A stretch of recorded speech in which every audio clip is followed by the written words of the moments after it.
Tombolasy tombovavy anterina ny arabo mba ampirarintsoa antsika menakamy izay manaraka ny miara-manonja amin'izao andro vaovao izao indray alatsinainy raika amin'ny telopolo jolay 2024 ao anatin'ny hafaliana tanteraka no ananterana ny arabo mba ampirarintsoa antsika menakavy na ianao etantoerana na ianao any apikan'ny ranomasina tsy misy anavahana fa isika menakavy ihany io isika samysika ihany io zay ny tena hevitebe izay Madagasikara dia atsika menakavy ihany isorana ihany koa ilay naro noho ny fitantanany sy ny fitahiny ka tonga atsika tafahoana serasera amin'ny alalan'ny sary sy ny feo zany eo ny radio mada ahafahanao manaraka amin'ny fandarana ny MBS radio ny fahitalavitra MBS ny YouTube ny Facebook ihany koa zava-dehibe izay fitahiny zay satria dia tapitra anio ihany koa ny volana Jolay miazakazaka be ity fotoana ity ka matoa zany tsika mbola eto dia misy zavatra takina misy mbola didy amanandraikitra izay ho antsika tsirairay indrindra isika hoe eto Madagasikara ny teratany malagasy ny nationalité malagasy manana ny zoom-pirenena malagasy dia mijery sy mibanjana ary mifantoka amin'ny raharaham-pirenena ary anatin'izany ny fanaraha-maso satria dia hiatrika ny fifidianana présidentny repoblika isika menakavy efa mivoaka ny daty ofisialy amin'ny 9 novambra sy ny 20 desambra amin'ity taona 2024 ity 20 desambra raha tahiny misy raha ohatra ka hisy ny fiodinana faharoa fa ny 9 novambra aloha no atao hoe akaiky satria ny fiodinana voalohany zany zay atrehana izay fanaraha-maso ihany koa ao anatin'izany sy ny fahamailona isan-karazany. Ankoatran'izay sorantsika ny teknisianina izay na ny eto amin'ny Foibe na ny ao amin'ny radio mada na ny mparitaka manerana ny nosy mikarakarahan'izay resaka teknika izay. Voarainay daholo ny atao hoe fanamariana ataonareo voarainay tsara mihitsy satria dia ao ny sasany teny aty amin'ny faritra misy anay ohatran'ny tena indraindray mandeha indraindray tsy mandeha sy ny sisa indrindrandrindra amin'ny fotoana vaovao indrindrindra amin'ny miara-manonja sy ny sisa voaray reny fa dia mijery ny resaka momba ny izany rehetrarehetra zany ny teknisianina raha ohatra ka hoe tena resaka teknika avy aty dia tsy maintsy jerena fa misy koa ny atao hoe sopatsopatra any ambadibadika rehetrarehetra any dia reny moa zany dia efa fatatsika ny dikan'ireny rehetrarehetra reny fa raha mbola azo atao dia tsy maintsy vana ny resaka teknika raha ohatra ka misy olana misy zavatra tsy tomomba na manelingelina sisy satria ianareo mpanaraka ny fandarana amin'ny patron ianareo no lehibe satria miantefa any aminareo zany fandarana izany karaha hoe misy resaka teknika hoe tsy dia milamina fandraisanareo ny réception sy ny sisany tsy maintsy jerena momba zany ary efa tena manao ny aintso zavatra ny teknisianina tsy ny hoe Tananarivo ihany fa ny manerana ny faritra maro zay afaka manaraka ny miara-manonja amin'ny alalan'ny MBS moa zany ny radio mada eto andrenivohitra dia eo ny YouTube sy ny Facebook zany indrindra isika any andafin'ny rika any ny fandarantsika toy ny mazatra famakafakana fijerena loha hevitra maro samihafa ary dia mbola ho avy eo ny namana maro samihafa solombavambahoaka izay miakatra eto amin'ny plateau rehefa alatsinainy tahaka zao dia fandaram-potoana dia ho avy eo izy ireo dia rahantsika arakaraka izany. Manahoana ny raharaham-pirenena manahoana ny fivoarany raha ny fivoarany ny raharaham-pirenena aloha zany hoe raha ny resam-pifidianana satria io zany zao vao mitenjika hoe 2024 dia fifidianana filoham-pirenena fifidianana présidentny repoblika dia atao amin'ilay fikarakarana ao zany sy ny lafin'ny teknika sy ny fifangaroana andraikitra misy fibaikobaikona sy ny hoe fahatsapana ny tsy fipetrahana tsara amin'ny andraikitry ny sampandrara maro isan-karazany izay voafoaka ao anatin'ilay fikarakarana ny fifidianana fitondram-panjakana eo fitoram-panjakana zany ny tiana tenenina zany dia ny exécutif na ny mpanatanteraka ny fiadinan'ny repoblika sy ny gouvernemanta ao anaty gouvernemanta misy ministera be dia be. Dia etsy ihany koa ny CENI izay lazaina hoe mahaleo tena sehatra mikarakara ny fifidianana amin'ny lafiny teknika sy ny kipitsopitsona mahaleo tena. Ary raha mahaleo tena zany inona ny dikany hoe mahaleo tena tompoko, ny dikany hoe mahaleo tena dia tsy azo anaovana teritery. Mahaleo tena zany dia manana fahasahiana. Ny mahaleo tena zany dia tsy mora andairan'ny atao hoe fandemena amin'ny lafiny maro, fandemety-tsaina, mety hoe tsindritsindry isan-karazany. Zany no natao hoe mahaleo tena. Zay ny dikany hoe mahaleo tena. Fa raha ny CENI zany zao tena tsy ao le hoe fahaleovan-tena aloha tonga dia hitsina amin'izay satria be dia be ny tsy fanarahan-dalàna eto amin'ny firenena ao amin'ity tontolo-pifidianana ity fa tsy miteny ny CENI. Io moa zany tonga dia vakiny ny candidat président Marc Ravalomanana batsilana mihitsy teny amin'ny Radisson teo anatrehany izay nanatrika teo anatrehany CENI. Ny fotoana mandeha. Ny zavatra hita dia izao ny eo anivon'ny fahefana zay hoe zany hoe manana ny fahefana, dikany hoe manana ny fahefana, manana ny fibaikona eo amin'ny fanatanterahana pouvoir exécutif, ao anatin'izany fiadinan'ny repoblika, ao anatin'izany ny gouvernemanta, dia manao zay ataony ihany izy. Manao zay ataony izy. Raha vao miresaka itsika hoe gouvernement dia misy ministera isan-karazany dia raha vao miresaka mpifidiana zao dia ministeran'ny atitany voatonontonona ao anatin'izay. Dia ny CENI nefa tsy lazaina fa hoe mahaleo tena. Ny fitondrana nefa ato hoe miteny hoe izahay no manana ny fitondrana, mbola zahay ny eto. Le fifidianana nefa an'ny vahoaka malagasy fa tsy an'ny fitondrana irery, tsy an'ny CENI irery. Raha ohatra zany ka atao hoe manana an'izay fahefana zay ny fahefana mpanatanteraka, voalaza ny lalàna zany, zany hoe tsisy miady varotra amin'izany. Tsisy miady varotra amin'izany, tsy misy hoe misy ady hevitra be momba an'izany, fandaniam-potoana zany hoe fahefana mpanatanteraka, mpanataterak-inona, mpanatanteraka inona, mpanatanteraka ny programan'asa ampandrosoana ny firenena. Zay le izy. Fa ao anatin'izay fananana fahefana izay, raha voatratra n'ilay atao hoe adi-tsaina, satria tsy matoky intsony ny valeur. Eto amintsika moa zao le hoe code de popularité manahirana ny mamoaka an'izany raha ny eto Madagasikara. Fa rehefa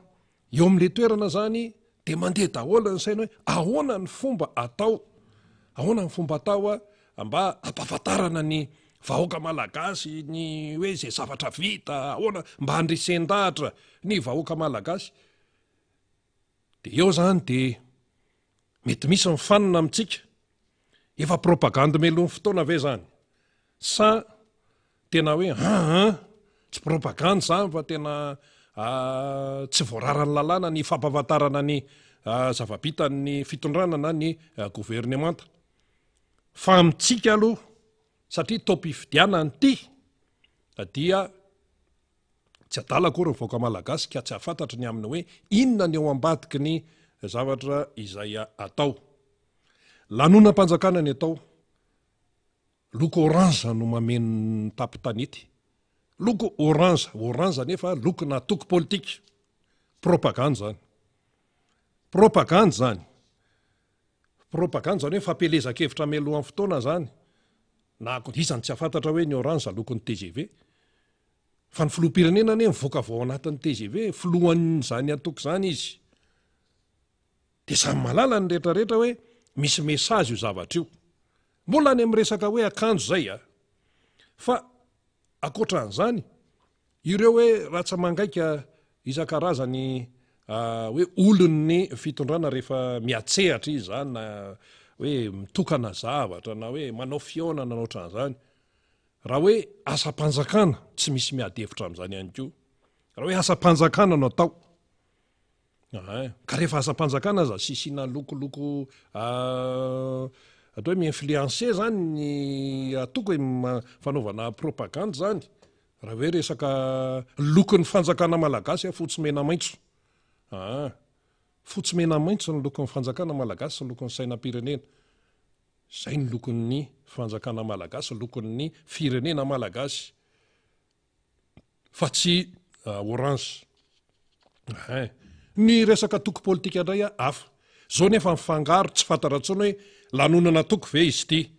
sa lanonam-panjakana rehefa hoe lanonam-panjakana tokony ajainy zay fa misy manararoatra satria tsisy miteny tsisy manao fanamariana fa ny masamiteny dia mipanohatra ary voalondarana amin'izany ny kandidana ny tiako Madagasikara sy mipanohana azy rehetrarehetra kandida président Marc Ravalomanana ny profon'izany le zavatra nyteneniny iny tao amin'ny radisona tamin'ny hoe fampitsoana nataony ny teonivon'ny seni dia misy ny fandikan-dalàna ka raha tena maleo tena zany ireo seni ireo mipikamanao dia mila mandonda tabatra mihitsy hoe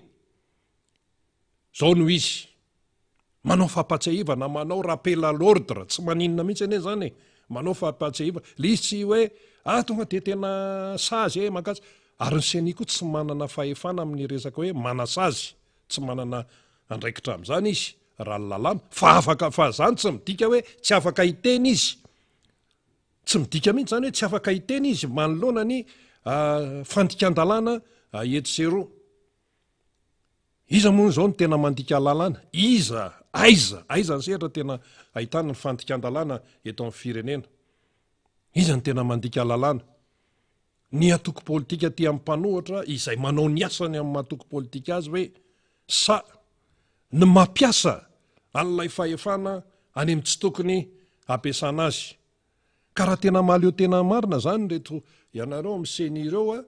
dia mila tena mampiasa an'izany mampiseho an'izany tena hoe fahaleovan-tena izany zay le izy zay mila mampiseho an'izay fahaleovan-tena zay tena hoe hita baribary fa rehefa tsy miteny dia lazain'ny olona fa miray tsy kombakomba ozy ny fahendrena malagasy hoe manaiky matoto tsy miteny tsy misy lalàna mihitsy milaza hoe tsy mahazo miteny ny seni zao an'io ry zareo vao tonga vao maraina be ny tena taty amin'ny fezany dia efa miomakomana mpanao gazety ny MBS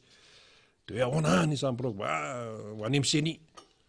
inona indray no lazain'ny seni fa angamba hoe mila mpanao gazety isako mihetsika vao hiteny fa tonga dia miteny afaka mampiasa ny hainao manjery mpanjakana satria zany ny fanjakana egalina vahoaka hainao manjery mbahoaka ny RNM sy TVM fa tsy hainao manjery ny mpitondra fanjakana fa hainao manjery ny fanjakana egalina vahoaka satria ny volam-bahoaka no ampidonana an'io ka raha te hiteny zany ny eo anivon'ny seni dia afaka ampiasainy daholo zay afaka tiany ampiasaina fa manoloana n'ilay fandikan-dalàna amin'ny endrika maro eto amin'ny firenena dia tsy mitendry zareo fa maninona ny tsy miteny le tsy fitenenana zany dia midika milaza tsy anontaniana hoe tsy mahaleo tena izahay zany seni zany neza raha ny tena zava-misy amin'izao fotoana zao tena tokony mampiakapa eo mihitsy tena tokony mandonda tabatra mihitsy dia ny atoko ny aty amin'ny sehatry ny mpanohatra ve no mampatsiahany zavatra tokony ataon'ny seni ny aty amin'ny atoko-panohatra ny mpitarika ny atoko-panohatra ny kandida président Marc Ravalomanana no mampatsiahy ny zavatra tokony ataon'ny seni zay le fanontaniana zay le fanamariana izay hitany hatrany velany zao io ary ny raharam-pirenena eto amintsika hitany any velany any dia ahoana zao io Norvezy io makasisany Norvezianina dia ahoana zao zany matoa ny olona makamakasisa ao anaty fotoam-pifidiana antsika no misy firenena zay niara-ny asa tamintsika raha vao miresaka hoe bianco zany anie tsy afaka asoronao mihitsy ny firenena norvégiane felaka mandrivorivo ara-diplomatika ho ny nambaran'ny gazety anio no tapahany Norvezy ny fifandraisana amintsika de ny saina norvégiana io de ny saina malagasy io. Gazety Tanindrazana io tsy maintsy tononintsika ny gazety namoaka azy. No tapahany Norvezy ny fifandraisany amintsika. De inona indray zao no tenenina manoloana an'izany? Inona indray ny fanadiova-tena manoloana an'izany? Inona? Matoa zany ny firenena, ary zany Norvezy zany firenena filamatra zany tompoko eto ambonin'ny tany. Firenena filamatra zany.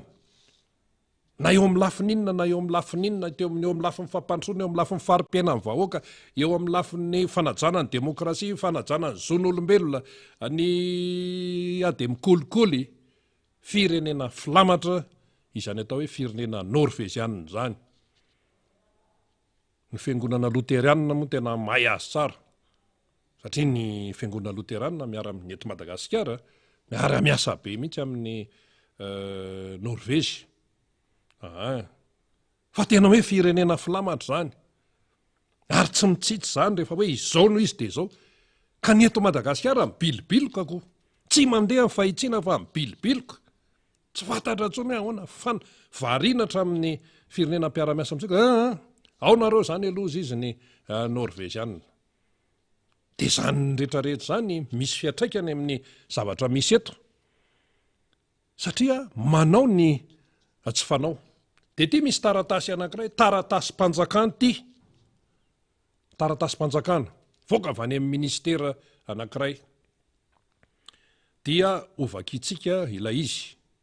Fa namana teknisianao, taratasy ofisialy fa tsy hoe taratasy riananiny ery, fa taratasy ofisialy, misy sony mazava tsara. De ovakitsika ilay izy, taratasy-panjakana ho de ovakitsika dia miainga avy amin'izay, ataontsika hoe misokatra ary ny adevitra. Io lay izy io. Dia alao vakitsika milamina tsara mihitsy nivoaka tamin'ny 17 Jolay, tamin'ny herinandro teo zany de hoe ministère de l'intérieur et de la décentralisation. Le ministère vakitsika araka io aloha izy de avy eo avaditsika amin'ny teny malagasy satria ity zany napotra ny teknisianao de io no vakitsika satria io koa ny tonga ao de hoe le ministre de l'intérieur et de la décentralisation madame et messieurs les préfets, mesdames et messieurs les chefs de district. Hatreo aloha. Zany hoe ny ministre ny atitany zany sy ny décentralisation dia mandefa filazana fitenenana makany amin'ny ireo préfet sy ny chef district. Izy zany de hoe larana 1200 bara 320 atsipika mid. Objet aussi, nécessité de contact fréquent avec la population. Inona dikan'izany? Zany de hoe tena zava-dehibe ty ambary ty amin'ny fampikasohana tena hoe fréquent, tena hoe tena lehibe zany, manana ny lanjany zany miaraka amin'ny vahoaka. De hoe en votre qualité de représentant de l'État et pour mieux comprendre les besoins de la population locale en matière de développement, vous devez avoir des contacts étroits et permanents avec la population de la circonscription dont vous avez la charge. Vous rendrez donc fréquemment visite aux communes et votre circonscription au fin d'expliquer la politique générale de l'État et d'informer la population des activités et des réalisations du gouvernement. eo zany le tena hoe maninona tsara de hoe azavaitsika io ary aveo fa aloha lotoizana le famakina azy. Les contacts avec la population doivent être fréquents, c'est-à-dire au rythme d'au moins 3 communes visitées par semaine, tous les 15 jours. Vous m'adresserez un compte-rendu des visites que vous aurez ainsi effectuées sur le terrain. Oui, le canevas de ce compte-rendu est joint en annexe. Tampon fitompoka de sony mazava-be de hoe Nokely Justin, ministre ny intérieur. Aloha aloha io namana technician dia aloha averintsika milamina tsara mihitsy, tsy ataontsika sarotra le izy fa ataontsika zay azahoantsika olom-pirenena an'izany. Taona mpifidianana ity fifidianana président république fa zao ny zavatra aninivin'ny fanjakana any. Mandefa taratasy zany, ataontsika mandefa teny midina zany, mandefa teny midina ny avy any amin'ny ministeran'ny aditany makany amin'ny préfet sy ny chef district rehetrarehetra eto Madagasikara, rehetrarehetra. De hoe ny votoatana zany de hoe ilaina zany ny fampikasoana tena matetika mihitsy amin'ny vahoaka malagasy, population. Fampikasoana matetika mihitsy ary tena atao tena hoe zava-dehibe zany. Ny préfet chef district no andefasana an'izay fitenena an'izay. Mbola tsitra aloha tsika hoe fanga zany ny asan'ny préfet sy ny district, mbola ho avy eo tsika. Fa azavaitsika fotsiny aloha le izy amin'ny analan'ity filazan'ity zany. De hoe mila zany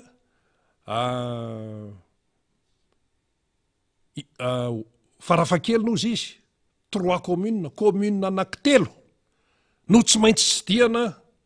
commune anankitelo no tsy maintsy tsidian'ny préfet sy ny chef district ao anatin'ny herinandro anankiray, tsy maintsy matety commune anankitelo au moins farafakeliny. De inona natao amin'izany? Isaky ny vita zany zay hoe mitsidika commune telo zany farafakelina, io zany mety hoe 4, 5, 9 ny commune tsidian'le préfet sy chef district. Dia rehefa vita zay de isaky ny tapa-bolana, tous les 15 jours,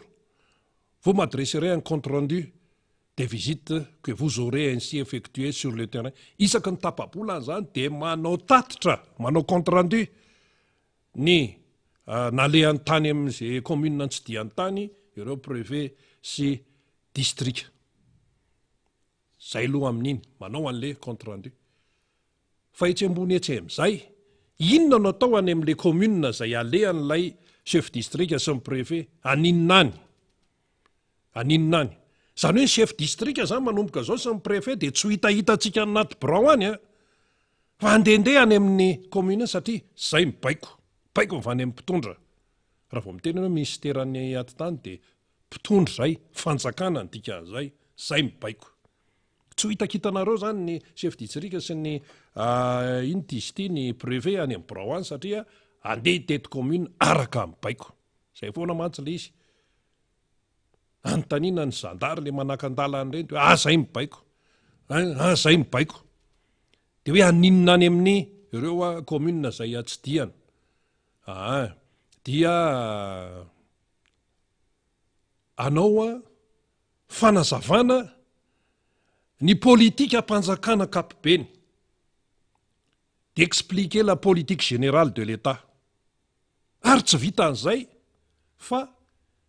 d'informer la population des activités de réalisation du gouvernement. Tsy vita an'izay fa tsy hoe manazava ny politika ampanjakana ihany fa miteny amin'ny vahoaka ihany koa ny zava-bitan'ny fanjakana. Ny chef district sy ny préfet no asaina manazava ny zava-bitan'ny fanjakana. Io mihitsy le tena mialatsiny sy maintsy ho velesitsika kely, fomba fiteny moa zany fa tena hoe asitsinga tsindrim-peo ny momba zay. De rehefa avy manazava an'izay zany de hoe lasa manao a tatitra ary amin'ny lehibe ary ny chef distrika sy ny préfet. Manazava ny politika-panjakana ary milaza amin'ny vahoaka ny zava-bita ny fanjakana. Milaza ny vahoaka ny zava-bita ny gouvernement égal fanjakana. Maninona tsara? Inona tsara nataon'le préfet sy distrika, ny ampanaovana n'le préfet sy ny chef distrika, le hoe asaina mitety commune telo farafahakeliny ao anatin'ny herinandro dia asaina manao tatitra afaka tapabolana, manazava any amin'ny vahoaka ny politika-panjakana ary milaza ny vahoaka ihany koa ny zava-bita ny gouvernement, ny zava-bita ny fanjakana. Propagande zany. Propagande zany. Ny fandraisana azy, fandraisan'ny rehetra azy. Ary maninona no rehefa memanakaiky le datim-pifidianana no misy an'izany. Maninona? Ary hoe fampahafantarana ny zava-bitan'ny fanjakana. Fanga zany asan'ny préfet, eo amin'izay le fanontaniana. Fanga zany asan'ny préfet. Inona satria raha vao miresaka hoe préfet, chef distrika, lalàna ny tena loloavina tapony loha ao anatin'izany. Lalàna. Raha préfet zany, raha chef district zany, tsy atory voanjodiny zany amin'ny resaka lalàna. Tsy atory voanjodiny zany amin'ny resaka lalàna. Administrateur civil. Tsy atory voanjodiny zany. Vao miresaka ianao hoe EUNAM, sekoly manokana mihitsy zany, ery Androbe ery, manana amin'ny maizy azy zany. Resaka hoe mpiasa-panjakana ambony. Tsy atory voanjodina amin'ny tontolon'ny lalàna, ny fampiasana ny lalàna, ny fahafantarana ny lalàna aloha, fantatrao le lalàna dia ny fampiasana azy. Dia tony zany lasa mampahafantatra zava-bita ny gouvernement. Ny député moa zany efa tapitra ny fotoam-pivoriana. Nandritra n'le fotoam-pivoriana teo koa, le mpikambanao anaty gouvernement ohatran'ny tsy hita mitsotsoka fotsiny, tsy fantatra hoe ahoana, tsy nomena sehatra tena hoe malalaka tsara ny fametraham-panontaniana satria izay ny asan'ny solombavam-bahoaka.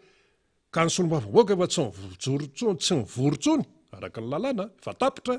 Zareo ary zao fanomana ny tatitra ataony any amin'ny vahoaka. Ina moa zany ny tatitra ataon'ny député any amin'ny vahoaka any? Any amin'ny vahoaka any amin'ny isaky ny distrika any.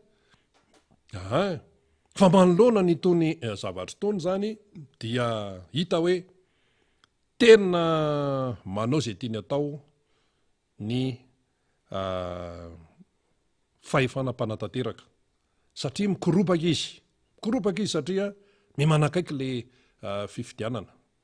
Le daty efa navoaka, fa ny gouvernement namoaka an'io le tamin'ny fomba ofisialy, dia efa any daholo, efa mandeha ny compte à rebours, firy andro sisa. Dia zao ny préfet sy ny chef distrika mahazo baiko fa tsy maintsy mitsidika commune ary mampafantatra ny programa ny politika ankapobeny ny fanjakana. Manahirana mieritreritra zany satria efa ho tapitra ny fotoam-piasan'ny filoham-pirenena, izay hoe numéro 1 ao anatin'le régime, dia mbola ao anatina fampahafantarana politika ankapobeny ny fanjakana ihany. Efa bilan zao tompoko. Ianao mbola hoe politika ankapobeny ny fanjakana no ohatrany hoe vao manomboka asa. Zay aloha dia efa fanamarena voalohany zay. Vao manomboka asa ianao dia ampahafantarinao ny politika ankapobeny ny fanjakana izay hoentinao. Fa tiany ohatra ny fanohatra mihitsy. Efa tia-pamaranana ny fotoam-piasanao anao vao mampafantatra hoe zao no atao, zao ny stratégie. Zay mantsy io politika ankapobeny ny gouvernement. Efa hifarana ianao ny gouvernement tany mety afaka 2 andro na 4 andro dia afaka mirodana. Kino ty hoe expliquer la politique générale de l'État et d'informer la population des activités, des réalisations du gouvernement. Inona zany? Politika ankapobeny ny fanjakana dia ny zava-bita ny fanjakana, hazavao amin'ny vahoaka. Zay le hoe hazavao zay ny aloha zany dia efa mametraka hoe le vahoaka malagasy hoe zany dia tena tsy mahay ninina mihitsy. Fa tsy maintsy hazavaina. Nefa ny tena izy dia izao. fantatry ny olona zany tsy mila zavaina, tsy mila zavaina zany fa fantatry ny vahoaka malagasy tompoko, tsy mila zavaina, tsy mila zavaina ny vahoaka malagasy amin'ny fahoriana izay zakaina isan'andro. Zany ny réalisation an'ity régime ity zany, tsy mila zavaina ny vahoaka malagasy ny délestage, ny fijaliana amin'ny resaka énergie, zany ny réalisation hitan'ny olona zany, ny fampitehan'ny lalana RN2 ohatra fotsiny, zany ny zava-bity zany. Zany hoe fampitehana no hitan'ny olona, dia te hanarona an'izay zany dia lasa ampiasaina ny préfet sy ny chef district. Io zany zao dia raha nytaniana zany zao io mantsy azy zao raha ny tena izy ny solombavam-bahoaka mantsy ny asany dia hoe manara-maso ny asan'ny gouvernemanta. Ity zany minisitra ny manoratra tokony tena, satria ao anatin'ny asan'ny solombavam-bahoaka ny fanaraha-maso ny asan'ny gouvernemanta. Asan'ny gouvernemanta ny tony satria minisitra ny manoratra makare, ary fahefana mpanao lalàna ny solombavam-bahoaka, ary manara-maso ihany koa. Dia ahoana ho izao ny société civile manoloana an'ireny? Tsy maintsy manana ny ambarany ny société civile. Ny ao amin'ny administrateur civil moa misy syndicat, ary efa misy zavatra ohatran'ireny le hoe rehefa ny mpitondra fanjakana no mamory olona dia mahazo kianja, fa rehefa mipanohatra ny hoe amory dia lazaina tsy maintsy, ary tao ministerany tany tao ihany le namoaka an'le hoe tsy maintsy any anaty rindrina no mivonony, ary tsy maintsy mifefy dia tsy maintsy any anaty rindrina. Dia hoe mba ahoana ary mandeha makaiza ary zany fandinihan' zany? Hoe tena miainga amin'ny zava-misy eny toerana ve? Tsy maintsy akala manjany kotsomby ary le tranoko atao hoana. Ary efa nisy an'izany ny tiako Madagasikara tamin'ireny le redynamisation, tamin'ireny fankalazana anniversaire, fa nga le trano omby, laza ny tokotany meno hoe eny am-baravarakely no mitsirotsika. Zany ny vokatry ny teny sy ny ambarany ny mpitondra fanjakana no mahatonga an'izany. Ka ny tiantsika tenenina dia izao, misy fangarona le izy, dia misy fitsabahana andraikitra, ary misy tsy fifehezana intsony ny raharaham-panjakana zany tompoko, raharaham-bahoaka. Ny asan'ny préfet zany miasa tena hoe aindehibe an'ny raharaham-bahoaka koa zany, ny préfet ny district. Ianao zao vao miresaka hoe karapanondro, zany ny tena any amin'ny resaka district zany, raha vao miresaka anao hoe karapanondro amin'ny tena hoe maolo-pirenena, any amin'ny district zay ny resaka raha momba an'izany. Raha vao miresaka ianao resaka hoe fandovana, acte de notoriété, iza ny mpandova an'ity olona ity sy ny sisa, aiza ny birao an-dalana amin'izany? Any amin'ny district zany. Zany amin'le tena resaka hoe olo-pirenena, tena resaka ny kipitsipitso ny teknika isan-karazany any amin'ny district, amin'ny préfet, resaka filaminana amin'ireny le hoe resaka ampitany filaminana sy ny sisa ireny, manana andraikitra goavana be amin'izany ny préfet, ny chef district. Zay le izy zay. Raha miresaka indray ianao hoe commune, dia fa zavatra hafa indray zay. Ny commune be ny tanàna, mpanolotsaina ny tanàna, manany ny andraikiny ihany koa araka ny voalazan'ny lalàna. Aka acte de décès ianao any amin'ny commune zany, efa mazavazava tsara araka izany, fa tsy hoe ndeha hanazava ny zava-bita ny fanjakana, inona ary ity? Ndeha hanazava ny zava-bita ny fanjakana ilay chef district sy ny préfet. Dia ozy ny rehetra hoe ary sao dia zany ary ny nanomezana an'le 4-4. Dia zay zany ko. Mena le 4-4, efa ho tapitra le fitaom-piasan'le régime dia manome 4-4. Raha zany izy ity ka ndeha inona tokoa moa ireo préfet chef district ireo zany raha anatanteraka n'ity hoe baiko miditra avy any amin'ny ministeran'ny antintany, avy any amin'ny fanjakana ity hoe ndeha tety commune, ndeha inona ary izy? Tsy maintsy andeha 4-4 raha zany izy. Zay ve zany no ampiasana n'le 4-4 le natao tamtamina be, le mipopoka be hoe nahazo 4-4, raha mbola tsisy na ohatran'izany mihitsy fa nahazo 4-4 ny chef district. dia hitatsika tsara amin'izany le fandeha le raharaha zany zany ny fihetsiky ny mpitondra fanjakana manoloana nyity hoe efa memanakaiky ny fifidianany ity dia ahoana zany io zany zao dia tsy gaga sika amin'izao fotoana izao raha mitombo hatrany ny fanakanana izay miantefa makany amin'ny gouvernemanta miantefa makany amin'ny seni mitombo hatrany ny any amin'ny fiadinan'ny repoblika moa zany dia niza ny laingony ery fa mitombo foana ny fanakana ho avy io zany zao fifidianana dia ahoana moa zany gouvernemanta izay tena hoe hiara-ny fanakanana sy ny fanamarian'ny olona be dia be amin'ny fihetsika ataony io ve zany no anakinana marina hoe seni zany mikarakara fifidianana fa le gouvernemanta mbola eo jere zao tony ny teny midina ataony dia ahoana zany dia io ve zany no hikarakara ao anatin'ity raharaham-pifidianana ity gouvernemanta ity zay gouvernemanta mahabe resaka gouvernemanta mahatatabava na resahanao ny fanabeazana zanaka malagasy lasa manao baka amin'ny labzi amin'ny folo alina mbola tsisy ain'izany teto ambonin'ny tany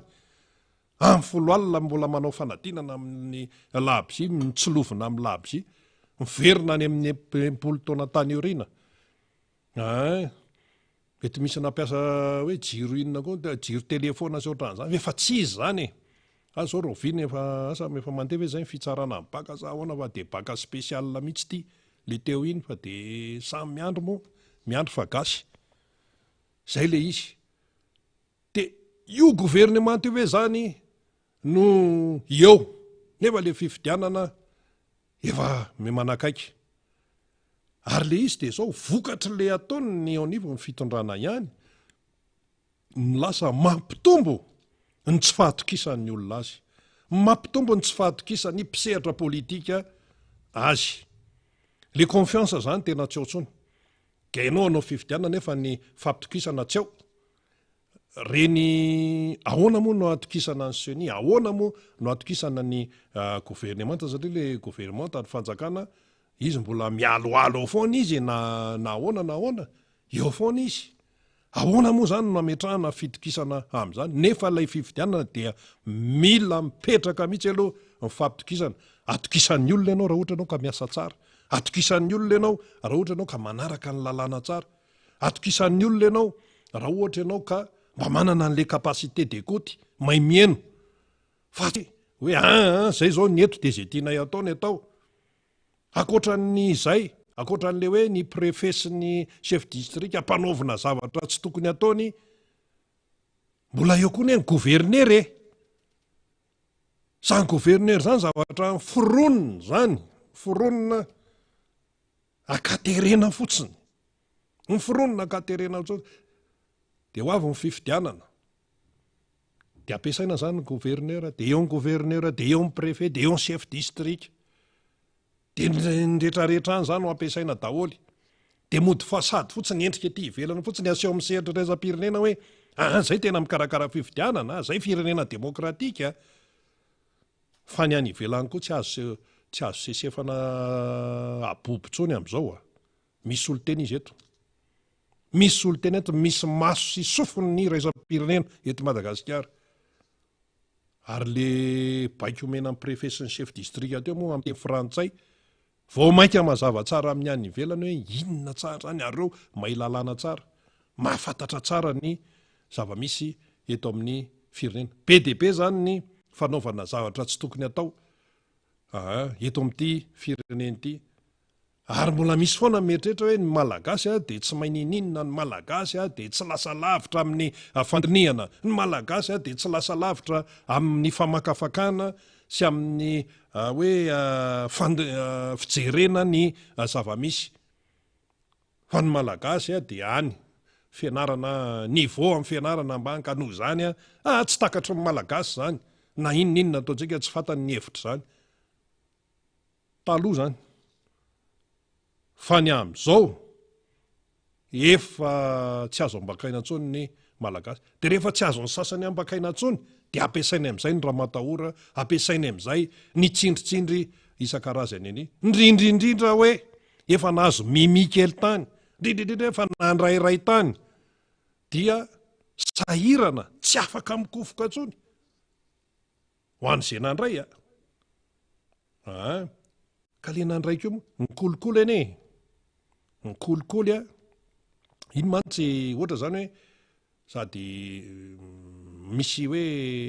meko an'izao anao fa ataovy ity zany ny kolikoly amin'ny ankapobeny, fa le kolikoly mantsy tsisy fanamarinana tena hoe ataratasy ohatran'izany de hoe tinina mety de tinina rehefa tonga de eny am-panidinana iny de zay tonga de hoe ampanidinana fotsiny. Zany ny tontolon'ny kolikoly zany, tsisy fanarahana hoe tena ataratasy ohatran'izany amin'ny ankapobeny io dia manahirana, ka io zany tsy maintsy iadina foana ka raha sanatria hoe zany amin'ny raharaha lehibe eto amin'ny firenena no mipetraka ilay tsy fampitokisana, ary rehefa mipetraka moa zany zao ilay tsy fampitokisana, inona ny vokatra azo avy amin'izany? Raha manjaka ny tsy fampitokisana, raha manjaka ny hoe masobe tsy mahita. Inona ny tiretenena amin'ilay hoe masobe tsy mahita? Efa mibaribary zao fa modina tsy hita fotsiny, efa mibaribary zao fa le resaka gouverneur io nilazana azy izay voaka tany amin'ny conseil de ministre de hoe anao ny asan'ny chef de région vonjy maika, nefa tsy vonjy maika mihitsy le izy, tsy vonjy maika fa définitif, hoe tena raikitra. Nisy any ny gouverneur ny soloana, de izy zany rehefa tiany apetraka de apetraka, rehefa tiany soloana de soloana noho ny antony maro samihafa, fa na inona antony nanalana na hoe ametrahana gouverneur efa tsy voalazan'ny lalàna zany. Zay le izy zay, tsisy an'izany ao anatin'ny lampandroerana, ny fifidianana nefa de hoe alefao endrika ivelany io. Fampanoana amin'ny président candidat Marc Ravalomanana tsy matahotra fifidianana mihitsy, ary rehefa porofony isanandro fa tsy matahotra an'io, ary tsy hoe io no hoe anahirana, tsy manahirana, fa ny fomba fikarakarana amin'ny fifidianana matoa. Namoaka an'ireny teny amin'ny radisona tery Ambodivona tery iny ny candidat président Marc Ravalomanana dia midika ho fahavononana, ary misy fiteny hoe tsy te hanan-dratsy. Zay le fahendrena malagasy zay, tsy te hanan-dratsy, satria ny sasany zavatra hafa mihitsy no eritreretana, zavatra hafa mihitsy, kajy mandeha daholo anie ny kajy any ambadika any, zay anie aty maheno maheno zay aty, fa mandeha daholo ny kajy, mandeha ny fampiresana, satria betsaka anie ny namana no any anaty fitondram-panjakana any, na fianakaviany io, na namana akaiky io, na ahoana, zay hoe manana fifandraisana amin'ny tena zany de mba manontany. Misy ny ara-nianatra, misy promotion anankiray teo amin'ny tontolon'ny asa sy ohatran'izany, teo amin'ny fianarana, de mba manontany ahoana ity ny tena fandehan'isany eo amin'ny fitondranao, ahoana ny tena fandehanareo, fa zay anontaniana mivingivon-doha daholo. Inona ny dika leo mivingivona, hoe tena tsy hoe eny ataony asa, ataony hoe miasa de miasa, zara raloha mahita asa, zara aloha misy atao, fa le tena hoe conviction, le tena hoe miasa amin'ny tena hoe amin'ny fahitsiana sy amin'ny hoe tena fahazotoana, tsy ao ntsony fa de hoe atao fotsiny ny asa, tsy mitovy ny hoe miasa fotsiny hoe miasa hony, sy ny hoe miasa ao anatin'ny fitiavana, miasa ao anatin'ny fahavitriana, miasa mametraka tsara, indrindra hoe asa-panjakana, mametraka tsara hoe ho tombontsoan'ny mpiray-tany razana, de vao tonga de efa mitsikitsiky, tonga de efa ahoana ny ana, de efa miasa tsara, miasa mafy. Zany ny aty amin'ny mpanoana ny candidat président Marc Ravalomanana, miasa tsara, miasa mafy, iza ny sahan-dahany zany hoe ratsy zany, fa ny ao amin'ny tontolon'ny miasam-bahoaka eto Madagasikara, rehefa tsy miasa tsara tsy miasa mafy, araka ny slogan ty amin'ny tiako Madagasikara mpanoana président Marc Ravalomanina ty dia miasa inona zany? Zay tsy amaly. Fa vakiana fotsiny amin'le raharaha le izy. Eo zao ny satria raha-mpanjakana raha-mbahoaka daholo zany ny ohatra hoe ny resaka tanàn'Antananarivo zao tato anatin'ny volana maromaro zay dia resaka karama io foana. Ahoana fa mivoaka ve ny bande de caisse?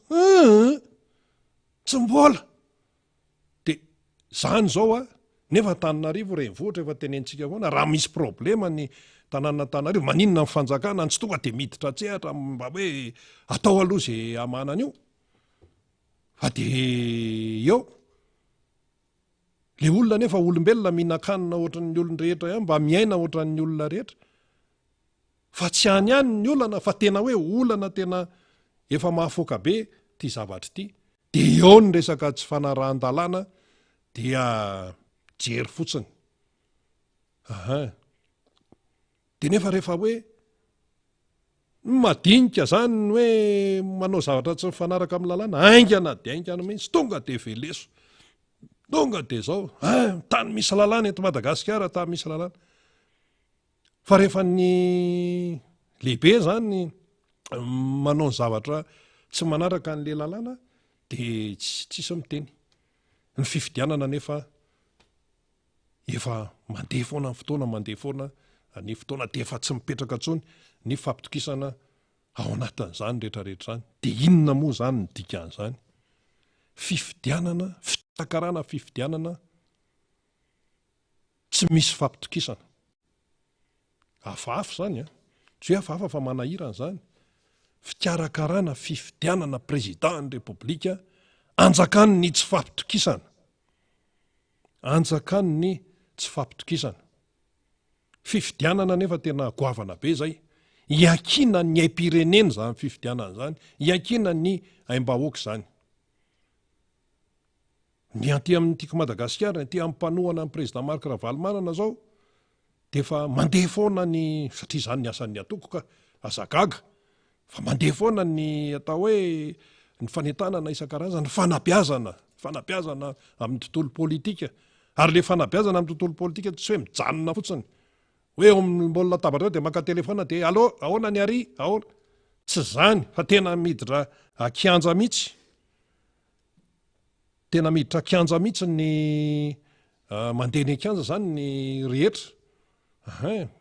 Miditra ny kianja, tena manazava, mandresy lahatra, tsy hoe manery fa mandresy lahatra. Le sain'le olona mihitsy no azavaina tsara, dia ny olona tsirairay no manapa-kevitra satria manana zo izy, tsy azonao terena izy. Fa ny ankehitriny zany dia mampihiratra ny mason'ny malagasy ny iainany isan'andro sy ny fahitany ny fihetsika ataony ny mpitondra. Mampihiratra amin'ny mason'ny malagasy zay. Mampihiratra amin'ny mason'ny malagasy ary mampieritreritra azy hoe aiza no ametrahako ny safidiko, aiza no ametrahako ny tongotro amin'ny ho avy raha ohatra ka zao ny zava-misy, raha ohatra ka zao ny fijaliana. Tena mijaly eny le malagasy. Teo zany zao hoe nandray fedina ny tompon'akan'ny Afrika amin'ny taranja judo. Misy vahiny zany tonga eto. Ohatra tsy dia misy piresaka eo aty amin'ny tontolony ny fitantanan-draharam-panjakana. Fa rehefa fanatanjahantena tompoko, na rehefa taranja inona na taranja inona dia tokony mitovy ny fikarakarana azy. Fa tsy misy hoe allo hitsina mihitsy hoe ny sasany iangarana, taranja sasany iangarana, atao mihitsy ampiana mihitsy satria maninona? Ahafahana mampiakatra koty angara, zay ny eritreretan'ny sasany azy raha mampanao politika izy. Tsy mbola kitra ny taranja eto Madagasikara. Tsy mibarea ihany anie ny ekipam-pirenena. Tsy mibarea ihany ny ekipam-pirenena. Fa misy ekipam-pirenena amin'ny volley. Aiza zao ny volley? Apio, raha ohatra hoe ana dia apio, aza asiana zanak'alafo ohatran'ny zanaka ao an-trano ireo. Misy taranja be dia be. misy taranjatolo leto, misy box eto, misy tennis de table eto, ny aramarsio sao de averin'ny sasany fa karate any ny aramarsio eto ambonin'ny tany ka hoe misy fédération eto Madagasikara, tsy ny karate any, judo, ary ny tanora malagasy manana talenta amin'izany a. Rampitosika, rampy fikarakarana, so ihany aloha misy ny fédération aloha io zany ny rafitra tena hoe akaiky vilany fenoarina eo. Fa zany ny zava-misy. Rehefa hita ny sasany hoe taranja mapetipety azy sy mampiakapiakatra azy sy raha misy ny faninana ny iraisam-pirenena dia mavory vahoaka. Karakarainy tsara iny, inona ny tadavinareo, ao, zao, zaraina daholo na fitaovana na tramina meday, inona zaraina. Fa rehefa taranja hafa izay tsy eritreretina hoe tsy mampiakatra kosa, tsy mampiakatra kôty sy mety hoe tsy azahoan'olona betsaka adia tsy jerena. Fa na zany na tsy zany aloha na vitavita ny judo. Na vitavita ny judo. Na azo medaily malagasy fa raha ohatra raha hoe tena nisy tohana tsara sy ny sisa mbola tsaratsara lavitra noho ireny ny vokatra azy teo. Fa na zany na tsy zany nisy vahiny tonga teto. Hitany daholo ny Zordira ny Tananarivo. Dia mbola ho avy koa ny GDGIL 2 arivo any ho ny olona tonga eto zany ankoatra ny atleta délégation na arbitre sy ohatr'izany. Dia ahoany ty Tananarivo vorery ty ka azagako tsika raha miparitaka amin'ny pôly eo. Ny pôly eo ny lefa-kozatra zay poliovirus fa tenenina teto any anatin'ny tena maloto misy an'izany. Tsy manana gabone ny olona eto Antananarivo eto, mba tsisy tarehimarika moa fa tena mbola maro ny tokantrano tsy manana WC. Ary ny 400 aiza natao solona WC. Nefa le 400 mitombo raha reo fotsiny. Tsy resaka mpivaroteny eny amoron-dalana tsika aloha fa ny 400 aloha ny resahantsika. Aiza ireny rehefa poritra izy dia aiza no ataony? Rehefa poritra izy dia aiza no ataony? Aiza? Izy anie tsy manana ariary zato sy roanjato andehany any amin'ny WC public. Le WC public anefa atao tsara loko ery, tena anina ery.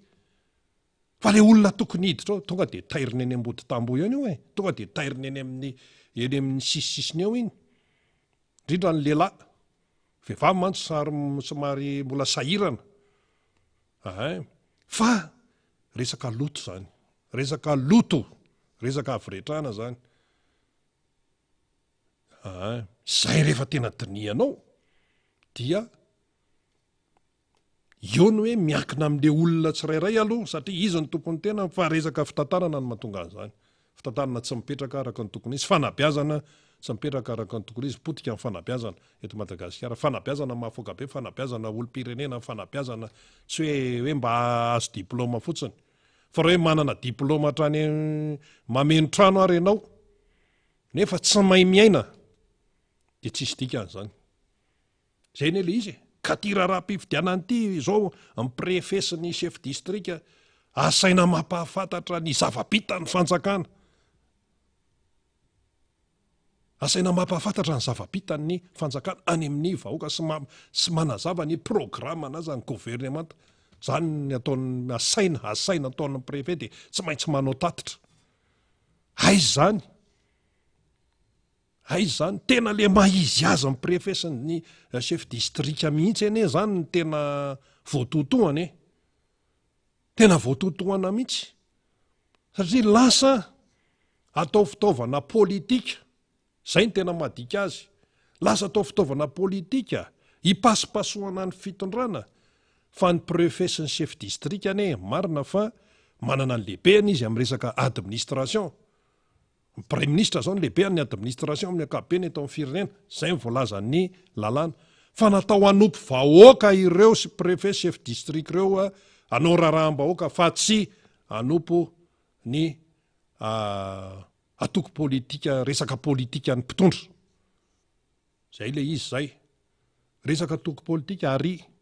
resaka tena hoe raharaha-bahoaka aty. Zay ny tena fipetraky ny raharaha zany. Fa tsy hoe mandeha ho azy fotsiny amin'izao ty izy ty na ny anarana fotsiny ara dia efa tsy mitovy be ny tanàna mazava ny ambara lalàna momba an'izany mpanolotsaina ny tanàna mazava ny ambara lalàna momba ny zany fampanosoana n'ilay commune anao tatatra anao bassin anao toeram-pivoahana anao tsena anao inona koa lalana any anatin'ny tanàna any any commune zany tompoko ko maninona anao préfet sy chef district anao anazavan'izany hoe zao ny zava-bita ohatra hoe misy commune anankiray zao hoe misy fotodrafitrasa natao dia misy famatsim-bola avy any ivelany ohatra le izy dia misy fandraisana anjara n'le commune dia mety hoe nisy anko ohatra hoe fanampin'ny fanjakana dia nahoana rehefa vita le izy dia nahoana raha ity le taratasy ity zany le ity taratasy avy any ministerany an-tany mankany amin'ny préfet chef district ity raha io zany raisina dia hoe raha zany zava-bita zany zany hoe misy tsena vita misy bassin vita misy lakan-drano vita dia ny chef district andeha anazavan'izany hoe zao mety ve zany dia ahoana zany mibe ny tanàna ny tena tompon-draharaha amin'ny resaka fampandrosoana ny problema moa any amin'ny commune maro dia ny hoe le vola ao amin'le commune ny atao hoe ataontsika hoe any amin'ny 9 isan-jato dia lany amin'ny fandoavana ny charge karaha mampiasa fitaovana fanadiovana ny zavatra ilaina any anaty birao stylo taratasy sy ny sisa fa ny tena hoe vola hoentina mampandroso an'ilay commune tena kely mba tsy tenenana hoe tsy misy zany daholy ka nietra tsy miditra ko inona no atao eo sy ny sisa ka rehefa tsy miditra ny etra inona koa moa no andoavan'ny olona etra izy tsy mananasa politika-mpanjakana zany mahatonga ny afahantrana eto Madagasikara asa moa zay ny 1 euro androany anio ho firy fa mbola tsy nijery zay fa tsy maintsy jerena rehefa avy eo manahoana moa zany zao mividin'ny baril amin'ny lasantsy ny gazoil zany rehetrarehetra zany no fanjevo eto amin'ity Madagasikara ity dia any amin'le fifidianana izay hoe kiondalana tsy maintsy lalovan'ny firenena any amin'le fikarakarana no hita taratra amin'izao fotoana izao hoe misy zavatra tsy milamina misy zavatra tsy mety misy zavatra tsy mirindra ary misy zavatra inina tsy tenenina nefa misy zay le fanomanana n'le fifidianana zay dia ahoana no atokisana ny gouvernemanta amin'izany nefa le gouvernemanta io zany prime ministre moa teo foana izy hatramin'ny 20 tany amin'ny 20 zao efa 20 teo foana ny prime ministre fa le mpikambana anaty gouvernemanta zany no miovaova fa zao anefa tena miakatra feo hoe tena mila mialatra amin'ny prime ministre anontany CSS raha ohatra nareo mety ho vahiny amin'izany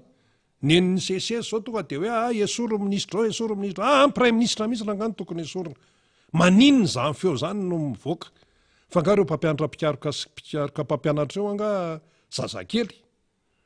fa olona manam-pahaizany reo olona manana maizy azy no miteny an'izany zany hoe olona afo be zany ny fomba fandiniana ny raharam-pirenena akoatra ny tontolo-panabeazana sy ny fampianarana izy ary mampianatrako sesesany hoe mampianatra ny taranaka malagasy ny teratany malagasy mampianatra ka raha ny olona oatra manam-pahaizana ohatr'izany zany no miteny hoe tokony ala ny prime ministre inona indray inona mbola mampisalasala ny tsy hijerena nyity resaka gouvernemanta ity na inona toy any eo aloha mba hoe hita zany ny finiavana hoe rehefa betsaka ny fanakianana sy ny hoe efa hita hoe mizatra tsy mety efa hita fa tsy ho tafa ozany tanora dia mba miaika fa tsy eo misy ministra efa tokony amera-pialana zao noho ny zavatra mitranga maro samihafa eo ihany afa mantsy ny hoe mametra-pelana amina ampony no ny fahatsapany hoe tena nisy zavatra tsy voafeha na hoe no ny tompontsoan'ny firenena sy ny vahoaka malagasy dia aleo miala. Zay le fahatsapateny zay. Afy zay tsy mitovy amin'le hoe esorina. Le esorina tsy sitrapony no miala eo amin'le toerana fa misy lehibeany zany manala azy. Afy zay. Fa le hoe miala amina ampony afa koa zay. Fa raha ny zava-misy zany zao dia tokony hoe mahatsapatena zay tsy mahavita dia manipoka dia alao an'ny hafa nanao azy. Fa raha zao fandehan'izao anie zany tsika moa zany zao ohatra ny hoe miresaka gouvernemanta foana. Prime ministre koa moa izy tsy dia miteny firy be tsy miteny zay izy. Fa miteny ihany izy indraindray. Fa na zany na zany le résultat mihitsy ny tena ahitana hoe tsy ao. Ary ilay zavatra hatrehana goavana be. Dia gouvernemanta efa indiminenina zay nasiam-panitsiana ve ny iakinana amin'ny fikarakarana n'ilay fifidianana. Efa tsy mametraka fahatokisana amin'le zay fanampanantanteraka zay ny akamaroan'ny olona zany. Dia misy miteny hoe ahoana moa no asahinareo miteny an'izany sisa. Ohatray. Ka io zavatra miseho isan'andro ka. Le asa amin'le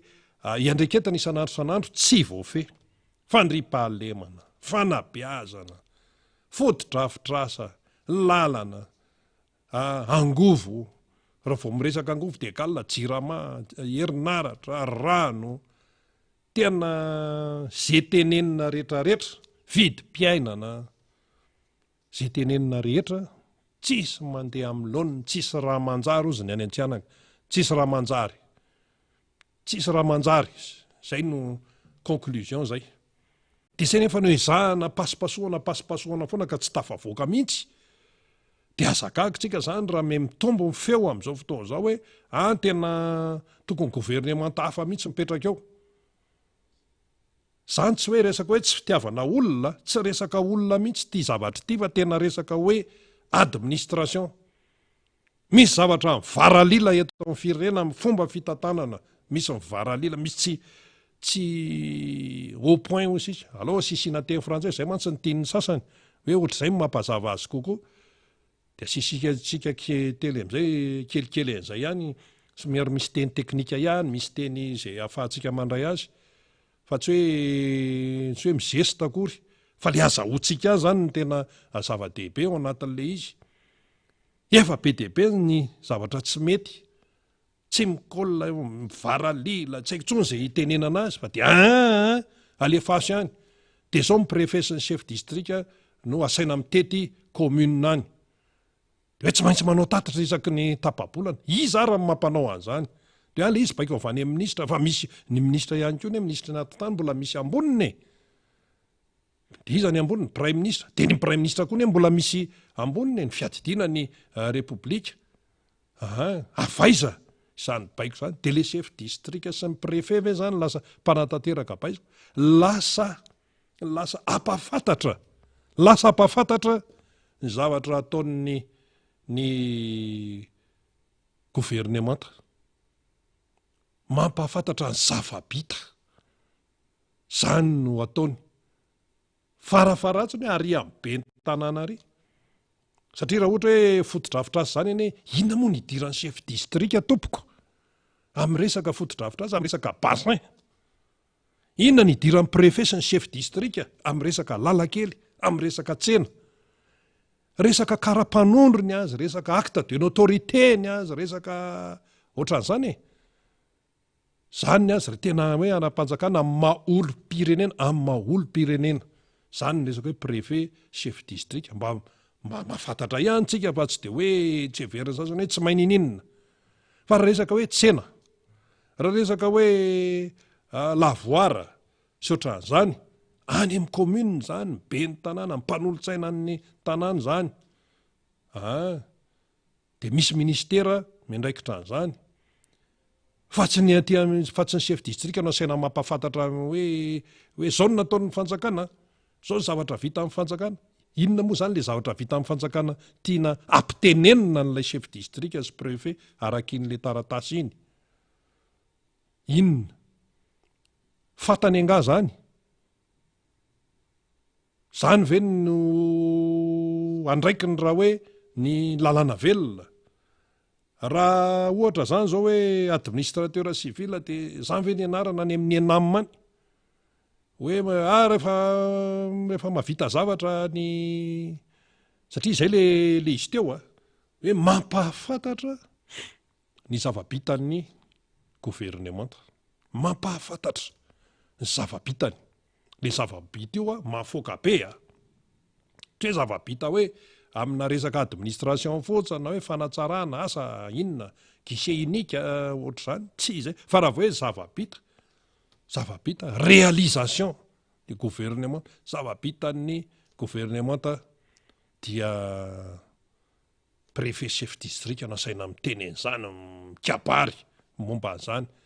dia asa tety commune dia aza ahoana zany zao ny fandaminana any amin'ny commune zay teny izay andalovan'ireny chef district reny zany ahoana hoe ho avy eto ny chef district, ho avy eto ny préfet aninona hony anazava ny politika mpanjakana hony gagana maninona anazava ny politika amin'ny fanjakana hony ny programme akapobeny ny fanjakana dia laza hony ny hoe zava-bita ny gouvernemanta aty amin'ny misy antsika aty. Dia iteny amin'izay ny olona ohatrany tsy azonay mihitsy zany. Dia iza indray zany zao rehefa tonga amin'ny fitsidiany dia iza indray no piretina hoe tsy maintsy mihaino an'io. Dia nanahoana ny tarina anao dia tsy maintsy manao tatitra. Zany ve mamaika amin'izao fotoana izao? Bilan zany ka zay mantsy ka maleritreretiny hoe bilan hoe anao an'ity hoe zava-bita. Tena tiana tenenao ambadika zany dia hoe miasa amin'ny fanjakana. Zay ne zany le tanjony hoe resena lahatra zany le olona fa miasa amin'ny fanjakana. Ka raha mbola ilatsaka hofidiana filoham-pirenena zany ny filoham-pirenena aperinasa dia fantatrareo ny tokony atao fa tena ny asa izy dia raha milatsaka izy zany dia tokony hitohy le asa. Ary efa nisy tenene mpanao fitondrana hoe mbola mila mandat 4 raha tsy ny izy tiako mandat 2 ara ny ampitateza mita kadohany efa jerefy ty izy efa 5,000 ariary ny ray eroko mandat 4 amin'ny ahoana any amin'ny vahoaka ny fahefana toko fa tsy enao no mametraka hoe zao ny zavatra tiako eto tapitra amin'ny fahefanao dia ny vahoaka no safidy indray fa io safidy-bahoaka io alao alalaka io fa ny fikarakarana ny izay fifidianana izay aza atao amiko vilivily. Le fanarahamaso mila mailo oza ny candidat président Mahakaravalmanana marina mihitsy zany. Ahoana moa ny tsy ho mailo amin'izao zavatra misy zao? Ary io tsy hoe fanarahamaso any amin'ny resaka lisy-pifidianana ihany, tsy any amin'ny birao fantatsaham-bato any, fa mila rahamaso ohatra any amin'ny resaka logiciel any. Dia iny zao ndresana hoe OIF mijery an'io hoe resaka logiciel zany manahirana zany. Ary ohatra hoe andeha fotsiny amin'izao fa raha fikarakarana logiciel zany tena tokony eo daholo mihitsy. Fa satria manina tsy mipetraka intsony ilay fampitokisana. Tsy mipetraka intsony mihitsy ilay fampitokisana ho an'ny teknisianina moa tena maro no ny teny hoe tena miresaka logiciel ve? Hoe ity zany logiciel ampiasaina. Fa ataonanina tokoa mety misy logiciel zay tsy fantatrao, zay tsy hitanao trasy. Fa any ambadika any iny tena, ary iny ny tena miasa fa tsy le hitanao eto. Zay le izy. Ka mampiahiahy daholo. Zao zany zao na logiciel mampiahiahy. Ny ty gouvernement aperinasy ty neo amin'ny fifidianana ho avy mampiahiahy ary tsy vitaneo mampiahiahy fa tsy tokisana. Ny seni mampiahiahy koa ny ataony zay ampangainy ny fihetsika zay ataony amin'ity mangina tsy miteny ity manoloana ny fandikan-dalàna isan-karazany. Mangina tsy miteny. Ahoana zao malagasy manaiky matoa tsy miteny. Sa inona sa hoe resaka voninahitra sy seza ve? Tsy tokony ho zany satria aim-bahoaka ity. Aim-bahoaka. Io zao ny archevêque-n'Antananarivo ho an'ny finoana katolika petraka amin'ny fomba ofisialy amina fomba ampiangonana dia eo ny fitondram-panjakana satria nahoana satria manahirana raha vao tsy tonga eo manahirana raha vao tsy tonga eo manahirana ary ny fiangonana katolika tsy mitsitsitsinao mihitsy hoe amin'ny resaka hoe fahamarinana zany satria izay ny asan'ny fiangonana so dia manantena indray zany eo ampitondra zay nanatrika anio dia hoe ndeha ho pasipasohan'ny fiangonana katolika na misy zatra tsy mety tsy miraitsy kombakomba amin'izany ny fiangonana tsy miditra amin'izany ary tena matetika ara ny filazana indrindrandrindra momba ny hoe aim-bahoaka firenena vahoaka malagasy rehefa miteny ny fiangonana na katolika io na anglikana na loterana io na FJKM ao anatin'ny FFKM ny tianambara amin'izay dia tena mahitsy ary mamaky batsilana ny zavatra tsy mety ny FJKM moa zany reny teny Tsonjombe reny fanazavy reny hoe tena raha vao hoe mpitondra petraka amin'ny toerana vokatry ny alabato dia tsy maro toerana ilay mpitondra marina zany ary ny FJKM moa zany zao raha somary asitsika resaka kely moa ny amin'izay satria zatra iainana zany tamin'ity volana jolay ity ny foto-kevitra amin'ny mpanjinina dia hoe ny volana jolay tapitra an'io raika amin'ny telopolo jolay fa tamin'ity zany dia hoe tena hoe hevero ny fifidianan'ny tompo fifidianana na zava-tsara amin'ny fanazavana nandritra ny ray volana ho an'izay niangona sy miditra am-piangonana sy ho an'izay manaraka tsara zany amin'ny fanazavana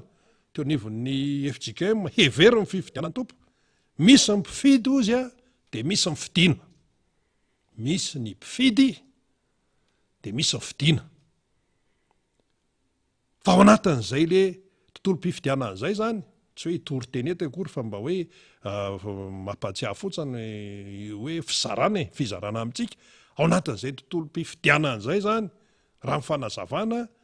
teneny teo hoe misy mpifidy dia misy fidiana tena ao anatin'ny mangarahara ao anatin'ny fahamarinana ao anatin'ny ary le fidiana dia manana engagement manana andraikitra anatanteraka ny andraikitra izay apetraka aminy satria ianao zany no fidiana tao matony hoe misy fidiana zany dia hoe notsongaina tao anatin'ny BDB dia rehefa voatsonga ao anatin'ny BDB ianao zany dia manatanteraka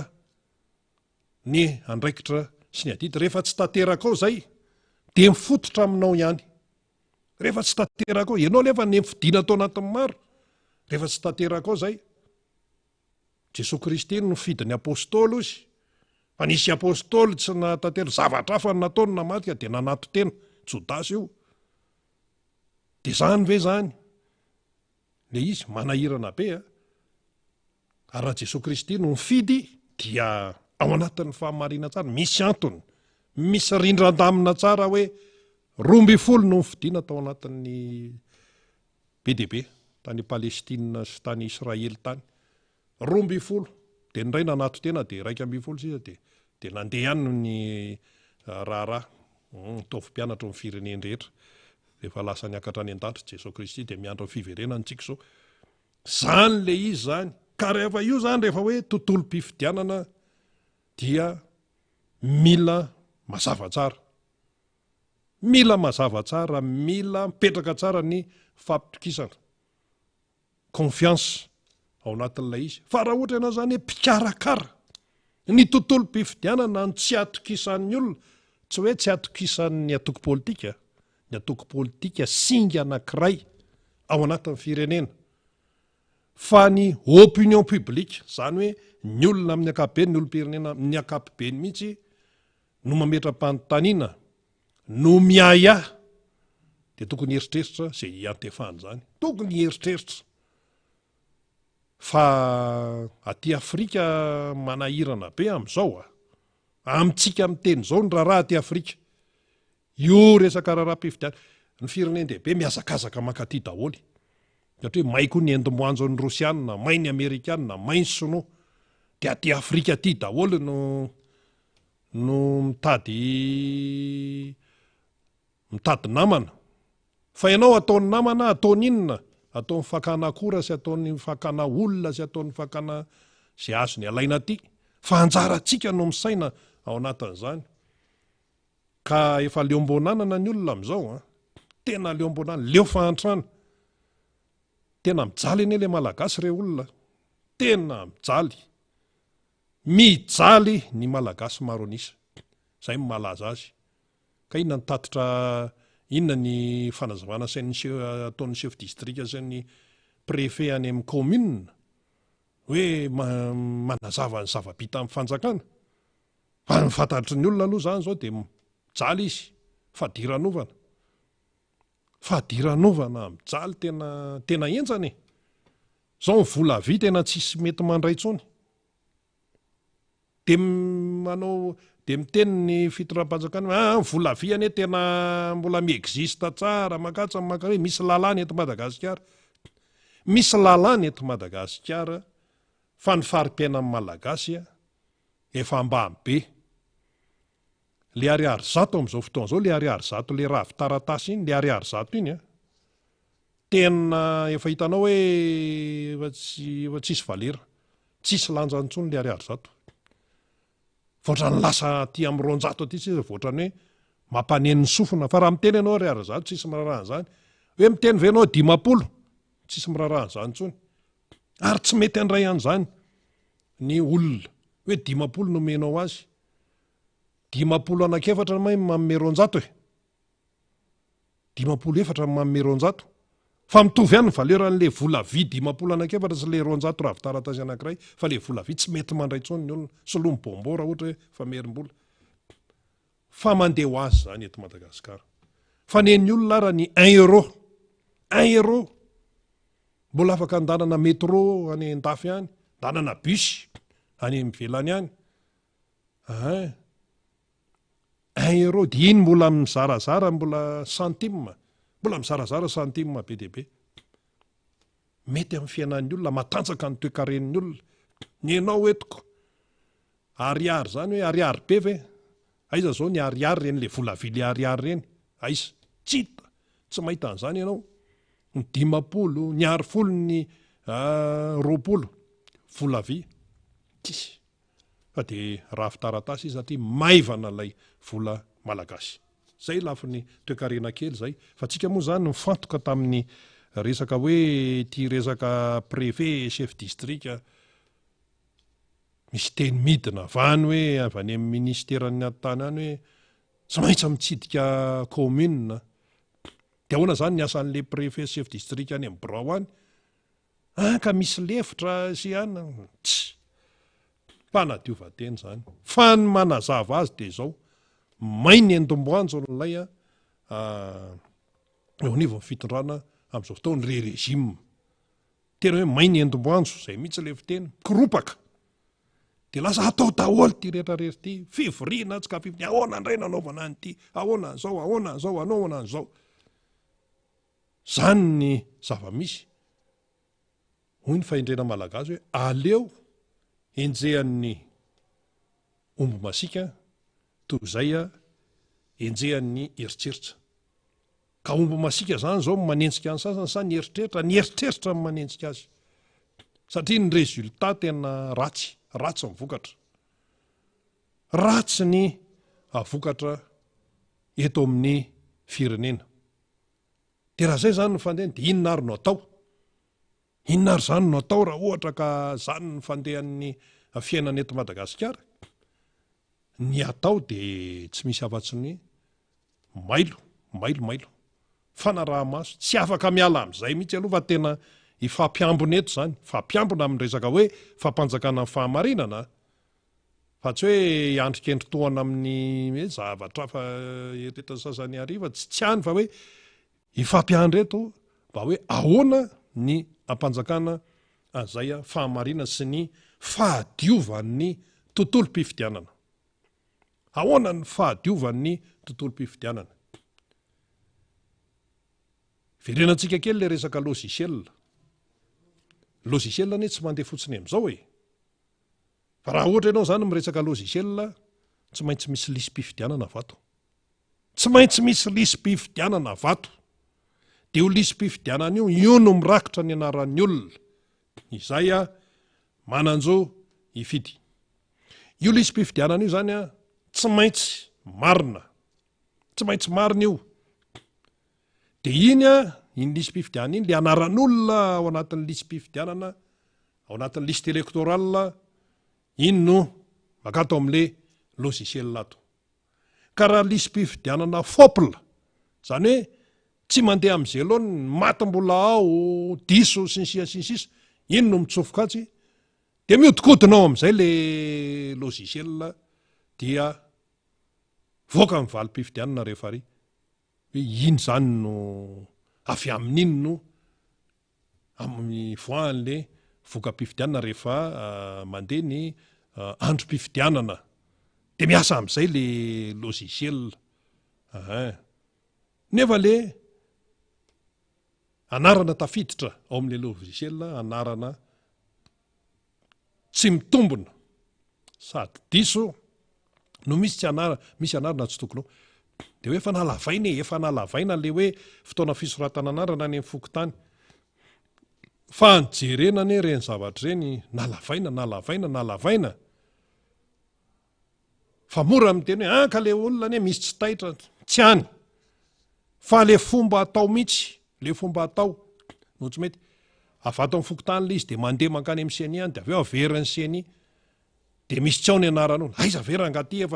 efa fandroan'le olona no misoratra anarana amin'ny fokontany, mbola tsy ao ihany. Manaova réclamation de manana de mena taratasy kely de asiana soni. Ty voaka zany zao ny lisym-pifidianana raikitra. Lisym-pifidianana raikitra zany zao. Satria tsy maintsy misy lisym-pifidianana rehefa hiatrika fifidianana. Inona ny voaka eo ary? Inona ny voaka eo? De efa nisan'ny teny hoe niena ny voasoratra anarana ao anatin'ny lisym-pifidianana, de amin'izao zany tamin'ny toerana ohatran'izao. Ahoana moa ninona? Ahoana moa no ahafahan'ny saina maka sary an-tsaina zany hoe niena? Nefa isan'andro ny feno 20 taona de misy foana. Misy foana, misy mankalaza anniversaire foana, misy feno 20 taona foana. Isan'andro mandrapatonga ny fifidianana, mandrapatonga ny andera atao hoe mandrapatonga ny fikatonan ny lisym-pifidianana ary, nde resitsika amin'izay. Fa mandrapatonga ny fikatonan ny fisoratana anarana ao anatin'ny lisym-pifidianana dia misy foana ny feno taona. Misy ny maty, de misy ny verso, fa misy ny feno taona. Tsy lojika mihitsy zany hoe mieny zany. Tsy lojika zany. Na teo aran'ny coronavirus de hoe nandripaka noatran'izany fa tsy possible zany hoe mieny zany ny nisan'ny mpifidy. Aiza ny nisan'izany? Zay fotsiny zany. Nefa ianao amoaka liste électorale définitive. De liste électorale définitive fa lisym-pifidianana raikitra takan'inona zany no mipoitra eo, no hipoitra eo.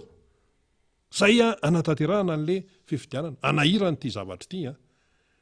Satria le fahefanam-panatanteraka le gouvernemanta, io zavatra be dia be fa tsy mety io ny zavatra ataony fanabeazana, tsy maharesy lahatra olona tsoa zany ny fomba fiasa. De ianao nefa miteny misy logiciel. Fa misy koa ny tena misy mahay mikitika an'io logiciel io fa tandremo. Misy mahay mikitika an'io amin'ny ho tombotsoany. Ka zany mila mahamaily daholo zany, de ifampiandreto zany. Hoe ahoana ity nohatr'izao nefa ny aty ohatran'izao. Ka raha lisym-pifidianana tsy milaza ny tena marina zany no eo de ho hitantsika anie ny hotoy an'izay. Zavatra lojika anie zany fa tsy misy hoe fironina na hoe mampitahotra na hoe mahita volana lohan'ny biby na ohatran'izany. Fa lisym-pifidianana taky ny ahoana ny voaka eo hoe liste définitive. De iny de andeha ny fifidianana amin'ny 7 novambra. De ho avy amin'izay ngenongenona sy mimenimena. Ahoana zay ny tsaoko? Zay efa nanolotra, zay efa zao, zay manana amin'ny maitso kely, le taratasy maitso kely, ka ahoana an'izao? Ny vadin'le rangaha fa maty tamin'ny 2015 sa 2016. Mbola ao tamin'le farany teo zany rehefa mijerena ny hoe vérification. Iny koa moa tsy nampoziny sasany mihitsy le hoe nanao tamtamma be ny taty amin'n'tiky Madagasikara, ny taty amin'ny mpanohana amin'ny président Mahakaravaly manana hoe amarino mombamombanao any amin'ny fokotany, ngambany sasany eritreritra hoe tsisy olona ho tsisy vakiloha amin'izany io, manandeha mifanentanana hita teo daholo, ay zany izy tia fa misy zahatra tsy milamima any ambadibadika any. Manaraka tsy maintsy asiantsika resaka le resaka vola ty le anaovana fifidianana. Io moa efa nitenen'ny candidat président Marc Ravalomanana koa io le tany amin'ny Radisson hoe efa namoaka taremarika ny CENI efapolo amby zato tapitrisa miliara, efapolo amby zato miliara ariary le izy mihoatra, de zay no taremarika hitany. Raha ny lojika zany, raha ny lojika, zay taremarika navoaka ny CENI ka hitan'ny CENI hoe mahavita azy, mahavita ara-dalàna tsara, hoe mahavita tena hoe tomombana tsara ny fifidianana, raha ny lojika hozy sika, raha namoaka taremarika ny CENI hoe zao ny vola mahavita atsakany sy andavany an'io fifidianana président ny repoblika io, ny ataony ny fitondram-panjakana de ny tsy mametraka fanontaniana, tsy mametraka question hoe fanahoana fa tonga de midemerda mitady vola, io lazay ny CENI io. Zay ny tokony ho izy. Zay ny tokony ho izy zay. Na firy miliara tompoko ny tenen'ny CENI satria mahaleo tena ry zareo, teknisianina ry zareo fa nanakinana amin'ny fikarakarana an'io, ry zareo no nanao nikajy tao, tsy hainao zay any ivelany io sehatra ny CENI io no nanao nikajy. Mety nanao ianao, fa ry zareo no ataony tonga dia sehatra manao an'io. Fa nisy lalàna moa zany hoe nametraka ny CENI eo, ary eo nanao fianianana. Fa vao mikitika ianao zany na manakina an'ilay taremarika zay navoaka ny CENI hoe mahavita ny fifidianana, dia inona ny dikan'izay? Mandraitsiraisina ianao, tsy anjaranao mikitika an'io.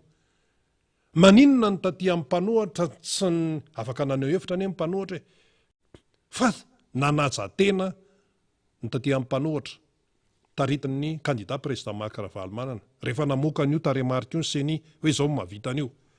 Nanaja tena, tsy nikitika mihitsy, tsy nanome fanamariana, tsy nanome fanakana, tsy niteny ny teto amin'ny miaramonja hoe be loatra zany, na tsy ampy zany, io zany no mahavita azy. Raha tena raisina le hoe mahaleo tena ny CENI. Ary ny CENI zany tamin'ny namoaka an'iny hoe 140 miliara ariary mihoatra iny de mieritreritra izy zany hoe mbola ao anatiny tsara iainany ilay fahaleovantena satria hoe ndao ara taony kajy zao ohatr'inona ny totaly beany io, de io no nolazaina maika ery ny tany amin'ny fahefanam-panatanteraka, tany amin'ny fiadinan'ny repoblika zao be loatra, fa nga anjaranao no manao an'izany efa ndraiky, fa nga tsy indépendant indray le CENI ary, nga tsy mahaleo tena indray, fa maninona no lasa misy sifra hafa tapoka mipotra ary. Ary raha ohatra araka hoe ny satria resaka teti-bolo io, ahoana ny tonga de nkatsanana manta fotsiny, no katsanana manta hoe tsy misy ny loi de finance rectificative. Any nefa no tokony hijerena an'izany raha hoe misy fanotsiana, inona ny dikany hoe rectificative, fanotsiana, teti-bola asipanotsiana. Fanao zany ary ny lojika mpiainana firenena dia misy an'izany fanotsiana izany. Fa tonga de tsisy. De ahoana moa zany? Tsy misy zany. Nefa zany raha hoe io vola ampiasain'ny CENI io zany amin'ny vola ilaina amin'ny fifidianana io raha misy ny fikitihana zany de tsy atao be loha fotsiny hoe kitihana fotsiny am'izao ko zao ny tiako. Tsy zay. Fa mandeha araky ny lamina sy araky ny lalàna le izay ny tokony ho izy. De embouteillage be hoy ny any ambady any efa tonga ny namana faniry. Dia zay le izy zay. Fa inona ny resaka nandeha? Raha ohatra ny ka hampiantso fivorian'ny député, fivoriana extra, fivoriana tsy ara-potoana, fivoriana manokana tsy ao anaty calendrier amin'ny ao anatin'ny fotoam-piasana anankiray zany fa fivoriana manokana dia zany resaka volam-pifidianana zany tokony etsona fifidianana fivoriana manokana anivon'ny député nga zany fa inona ny feoeninao resaka nationalité indray no hoe anaovana fivoriana manokana mbola tsisy aloha zany hatreto fa resaka nandeha zany ka rehefa namoaka taremarika tompoko ny senia hoe zao ny bolongambola avitana araka ny tokony izy io fifidianana io avitana azy atsaka ny sy andavany de io zany no hitan'ny ry zareo io zany no hitany ary teknisianina reo fa raha misy sehatra avaty ivelany kitikitika an'io de inona ny dikan'izany tsy mahay zany ny seni fa izahay mahay izay aty amin'ny fiadinan'ny repoblika mahay izay toko politika aty zay mety nana fanamariana an'io mahay tsy indépendant zany le seni raha ny tokony izy zany dia tokony tonga de nametra-pialana ny seni hoe tsy mety zany no ataonay nareo no mahita zay kajonareo any tsy mety zany alao zay alala fomba fa le seni eo tsy miteny tsy mivolana ny ary tonga de miditra avy hatrany zao io tonga de milaza sifra any ary amin'ny fahefanam-panatanteraka ary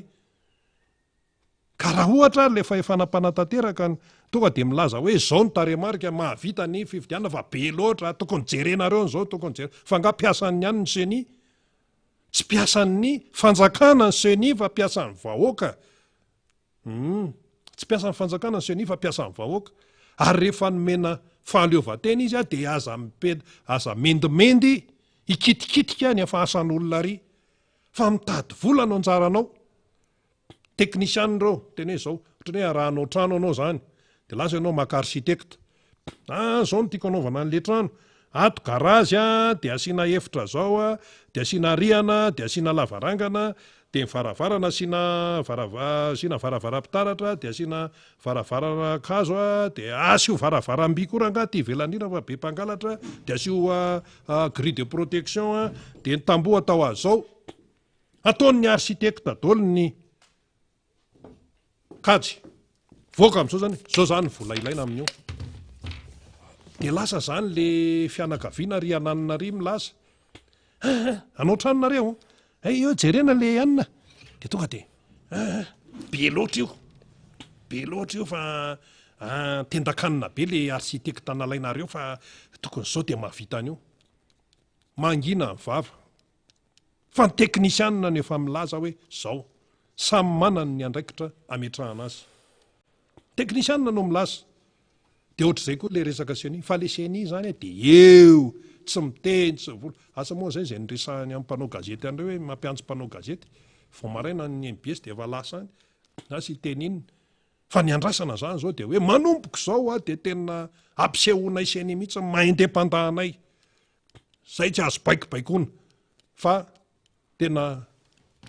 manao ny andraikitra zay zany no andrasana ka sahany zany very zareo sa tsy sa asa aloha arabaitsika ny namana faniry tonga eto amin'ny fandarana fa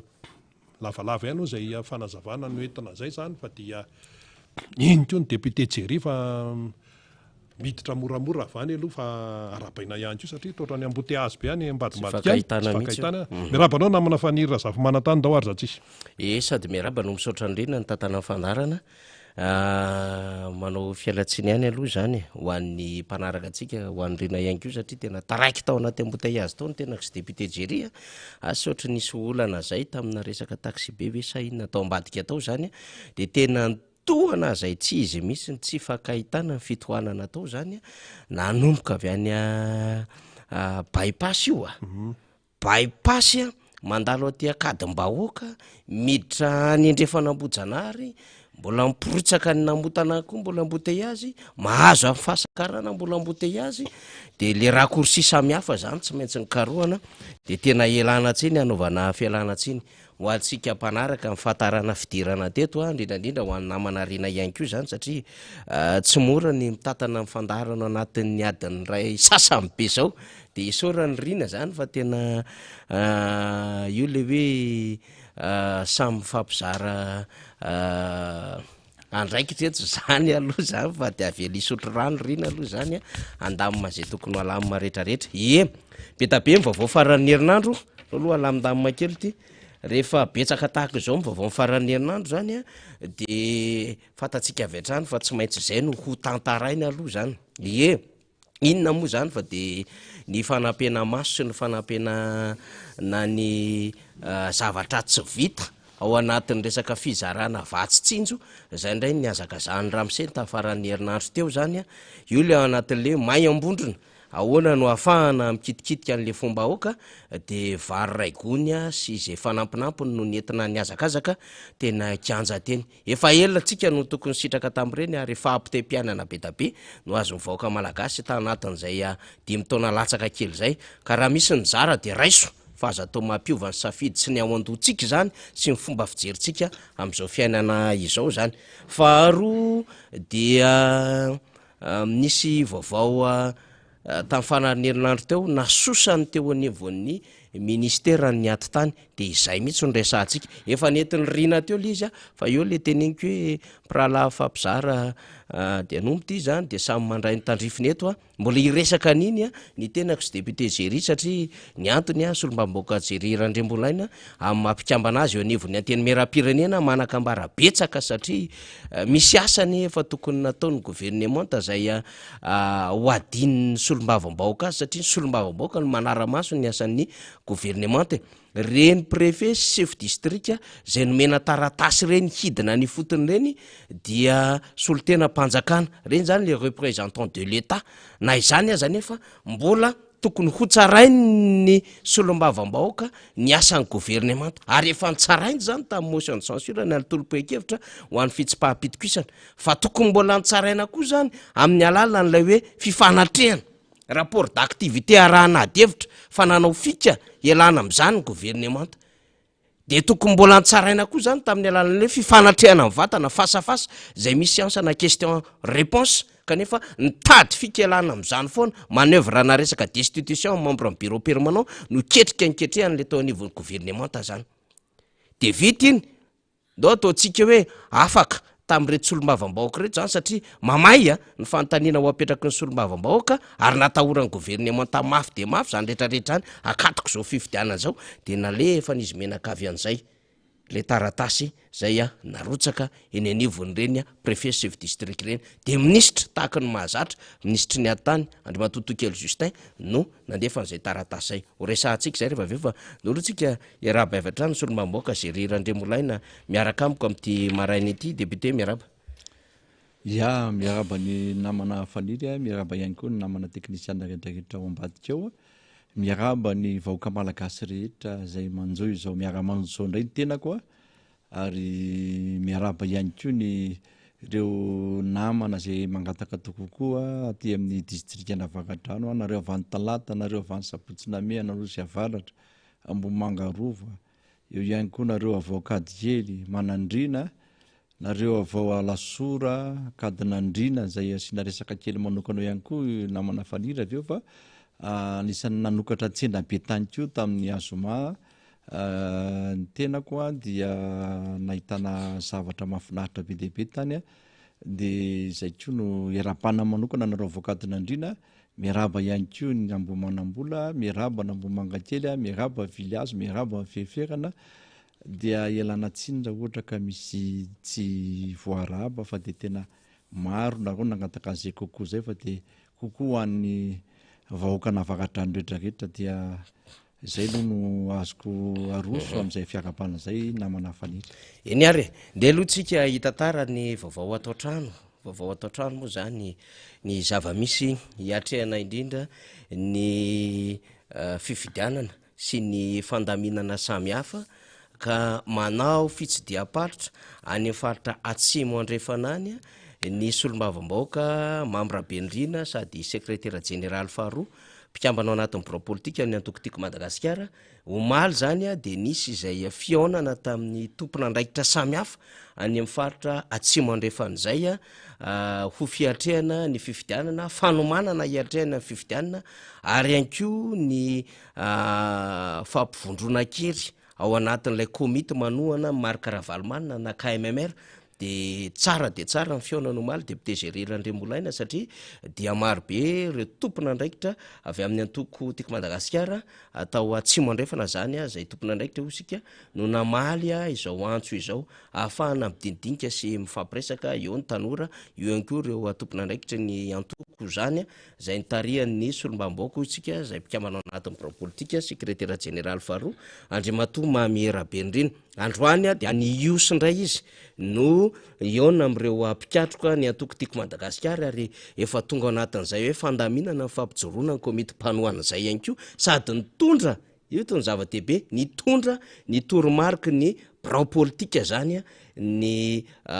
fandehanana sy ny fidinana ifotony tahaka izao marobe moa namana efa miparitaka zany fa nahazoantsika sary ny avy any atsimo andrefana député Géry Randriambolaina de tateritsika ato anatin'ny fandaharana zay mino koa fa tonga de arosontsika aloha le zava-misy zay tokony resahana any amin'ny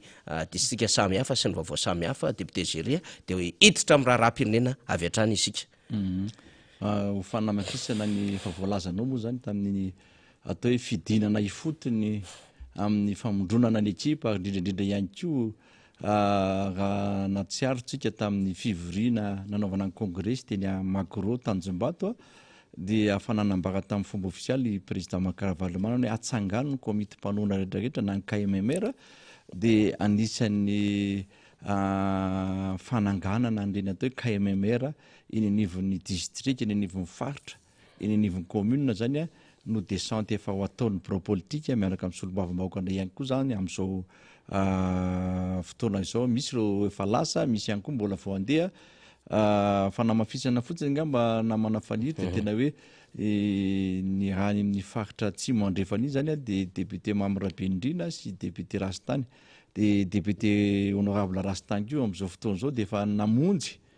any député Mamira Benrina any amin'ny faritra atsimo andrefana iny zany anatevin-daharana sy amian'ny toromarika rehetrarehetra ho an'ny ekipantsika zany sy ireo ekipa ihany koa zay mangetaheta anatevin-daharana sy anohana an'izany io candidat président Marc Ravalomanina zany. Manaraka zany ihany koa dia isy ihany koa raha ny tenako manokana sy député Todsoa dia ny andraikitra nomenanay zany sy ny faritra nomenanay zany de ny faritany Mazanga any Mazanga zany hoe faritany Boeny sy Betsiboka de efa mampiomana anareo ansady zay zany fa ato de efa isy fidinana ihany koa zany amin'ny faritry Boeny sy faritry Betsiboka iny zany zay hidinana miaraka amin'ny ekipa ihany koa maromaro ihany zay nidina ho avy ihany anao zay amele toromarika sy andeha anao ny atao hoe karazana fampitam-baovao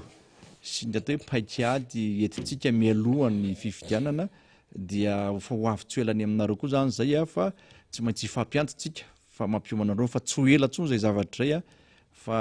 tsy maintsy miantso anareo vatana ihany zay ahafahanareo ihany koa miomana sahady amin'izay fionatsika izay zany dia zay zany no anamafisako an'izay raha anatin'ny atoko tiako Madagasikara zay namana faniry. Eny ary de miombana tsara daholo tsika ho an'ny mpikatroko anatin'ny antoko mpikambana indrindrandrindra ho anareo zay nangataka taminay ahoana fampijoroana ny KMMR marobe de marobe misy anareo nandefa afatra taty ny antso antaribia tahaka zany zao ny any Anosy Belleville zay tena miantso tsy akajanona mihitsy sady mifampiresaka de efa nampitaina tamin'ny tompona andraikitra tena ifisoranareo satria tena ozy nareo hoe tsy maintsy mifametanana tsy maintsy mijoro de tena vonona tanteraka mihitsy Anosy Belleville tahaka zany ao Tomasinao de mino fa maheno tsara le ranamana de miampy ny ekipany maromaro zay efa omena ny toromarika maro samihafa zany satria de efa anantona zany ny namana rehetra ho amin'ny fampijoroana zay KMMR zay tsy avy amin'ny antoko tiako Madagasikara izy ireo fa tena olotsotra misy avy amina fikambanana misy avy amina antoko hafa zany fa hoe azakazaka mihitsy ny hoe tena maiky zay hametraka amin'ny filoha Marc Ravalomanina ary tena fanavotam-pirenena tia avondrona daholo ny hery ato de fisoranareo zany ny any tsara tanàna ihany koa voaraiko de voaraiko ny afatra avany aminareo tahaka n'izany ny any Anjozorobe ihany koa député Géry Randriambolaina dia efa niantso ny namana avany hevitra ny le hoe be tatao avitra eo anelana ny zorobe sy ambatondrazaka tena manasa mino zany eo fisarahany mihitsiny zany fa de tena fisasahany mihitsy hoe tena ahoana nataonay fa mpanohana fitondrana teo aloha zay fa tonga saina de anatevin-darana ny fametrahana n'Andriamatoa Marc-Ravalomanina fa tsisy hevitra fa aleo famirenana ny dada no tena zava-dehibe de ampitaina ny tompona andraikitra zany zay efa misy namana ihany moa zany efa mifampiresahana zany ny am'izany rehetrarehetra zany fa isaoranareo eto moa de averimberina ihany zany fa tamin'ny larbi teo zany no fanokafana amin'ny fomba ofisialy ny quartier général ho an'ny district na Tsimondrano ny komity mpanohana Marc-Ravalomanina zany na KMMR zany sambany zany na hoe voalohany zany fananganana quartier général voalohany zany de fa misy ny fandraisan'olona larbi sy zoma zany akoatran'izay rehefa tena iodina moa zany anatin'ny fampelezan-kevitra isika sy ny rehetrarehetra mialohan'izay de isan'andro san'andro de tahaka zany ihany koa zany tsy maintsy mbola ampahafantarina eto fa de ataoko fampidirina ihany zay député sa misy anampilan'izay député fanampiny angamba namana faniry tena hoe maro tokoa reo olona miantso ianangana KMMR ianangana KMMR za zany tena tsara be le atao hoe tena fahavononanareo sy le fandraisanareo andraikitra fa zay indrindra no antony le hoe mba misy toromarika omena ihany aloha sy misy afatra ho ampitaina aminareo ihany mba tsy isiny le fikorotanana mety hitranga zany ny fotony eny hoe misy manangana KMMR misy mananga KMMR ry fa tokony iray ihany zany le KMMR zany hoe misy toromarika omena ny mpikambana rehetrarehetra sy ireo olona rehetrarehetra zay mieritreritra anatevin-darana zay KMMR zay zany zay no antony le descente ho ataon'ny birao politika miaraka amin'ny solombavambahoaka zany itety faritany enina no tetezinay efa misy ekipa efa voazara zany reo ekipa reo fa eo mpanomanana le zavatra hoeampitaina aminareo zahay any hoe député Mamirabe indrindra moa zany efa lasa ary zay ny antony député Rastany mbola somary taraiky kely vao nandeha ny andry andreo toromarika sy reo afatra ho ampitaina any de misy ihany koa nefa ny fampandraisana tamin'ny telefona ihany tamin'ny député Mamirabe indrindra zay efa nampitany aminareo tany amin'ny faritra tsy mandrefana iny fa ho an'ny faritra hafa dia izy zay fidinany fotony zay ary misy io any amin'le toerana zay tena hoe tsy tratra ny ekipa de misy fasolo tena avany aminareo somary nampiakarina tatia nampitana zay afatra zay sy nomena zavatra rehetrarehetra tokony hoentina any mba ahafahana zany manangana an'le izy de eo zany ntiako mafisina mihitsy eto namana faniry hoe aloha miandro toromarika isika vao manangana le KMMR fa tsy hoe etanimpo fotsiny tsika izy hoe am'le mpitiavana sy tena hoe taitaitra de anangana nefa avy eo mety hampisy olana tsika rehetrarehetra de aloha zany miandry le toromarika tsara tsika am'izay fananganana le KMMR zay tsy ho ela zay toromarika zay fa manomboka amin'ny faraparany herinandro ty manomboka amin'ny herinandro ambony iny de fa ho avy daholo ny ekipa rehetrarehetra am'izay atao hoe fidinana ifotony zay am'izay ataontsika fananganana KMMR sy ireo toromarika ihany koa ampitaina amintsika rehetrarehetra eny amin'ny faritany eny amin'ny district eny amin'ny région eny amin'ny fokotany sy ny commune rehetrarehetra misy atsika eny zany eny ary fa de akasitrahana tanteraka izay faneho-kevitra ny entin'ny député Géry zay ity no vakitsika voalohany averin'ny faly angamba lay soratra teo satria tena misy zava-doza manahirana be mihitsy am'izao fotoana zao ary tena zay le hoe le toetra mampomba n'le fitondram-panjakana tsy miova mihitsy arakaraky ny tenenana azy teny amin'ny Fiaonambe tamin'ny alakamisy teo député Géry Randremolaina ary ianareo solombavamboaka de anisany nanarika izany araka tamin'ireo mpikatroka ihany koa birao politika moa zany mazava ho azy adaolona solombavamboaka aza de efa mba nanitrikitrika zao hoe oka re tompoko ty fampiasana olo-panjakana sy fitaovam-panjakana ty mba mitenenina reo ryseny fa misy zavatra marobe tsy mifanaraka ny lalàna eto ary nisy faneho-kevitra mihitsy raha nataony ny solombavamboaka Todissoa Andriamampandry ny fanitsy an'ilay ministry ny atitany hoe ianao dia manome baiko ho an'ireo tompon'andraikitra eo mba fiadinao indrindra any amin'ny faritra sy ny district any ary ihany koa manoratra amin'ireo taratasy fampitakafatra samihafa ny amin'izay mety fanakatsakana sy fanimbazimbana ny endriky ny fomba fanaovana politika sy ny lalàna samihafa zay ka tsy mety atsahary io Andriamatoa ministra fa eno zany de azon-damosina vao mainka nandeha ihany tony antota taratasy tony de vakitsika lizy na manafaly efa ndresahany rina teo lizy fa apitsika fanazavana amin'ny fomba fijery fandalinana sy fanadiadiana hoetiko sy ny député Gererandrembolaina ity moa zany a de hoe tena fahamakiana zany a ny anaovana fiaonana matetika ho an'ny mponina zay zany le antony zany na hoe objet izy ty zany a dia taratasy nalefa ny ministry ny atitany sy ny fitsinjaram-pahefana tamin'ny 7 amby 20 ny volana jolay no nandefasany an'izy ty a nalefa any amin'iza de nalefa any am'ireo préfet manerina Madagasikara sy any am'ireo chef district ny chef district de misy madama misy ramse zay zany no chef district de tahaka izao le izy en votre qualité ozy izy de représentant de l'État zany hoe amin'ny andraikitrareo zay solo tena mpanjakana pour mieux comprendre les besoins de la population locale en matière de développement sy mba ahafahana mahafantatra an'ireo filan'ny mponiny eny fotony amin'ny lafin'ny fampandrosoana vous devez avoir des contacts étroits et permanents avec la population ianareo de tokony kifandray akaiky sy maharitra an'ireo amponina zany any amin'ny farim-piadidina circonscription dont vous avez la charge zay iandraiketanareo any am'ireo farim-piadidina zay iandraiketanareo vous rendrez donc fréquemment visite aux communes de votre circonscription la midinareo zany makany an'ireo commune ao amin'ny farim-piadidina misy anareo au fin d'expliquer mba ahafahana manazava la politique générale de l'État ny politika akabeany fanjakana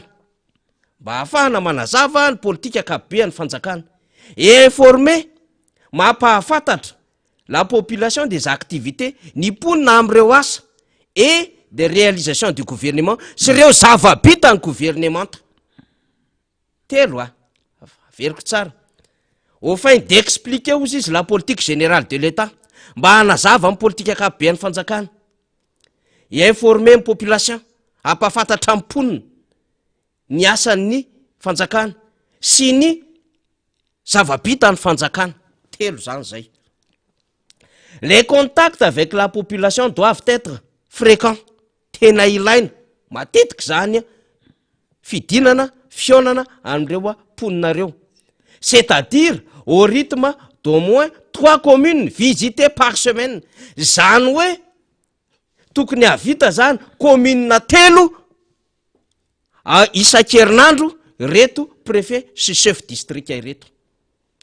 tous les 15 jours eno tsara am'izay isaky ny 10 andro vous m'adresserez mila mampita ty ampika anareo un compte rendu tatitra un compte rendu des visites que vous aurez ainsi effectué sur le terrain mila mampita ty ampika anareo ny tatitry ny fitsidiana nataonareo teny amin'ny kianja samihafa eny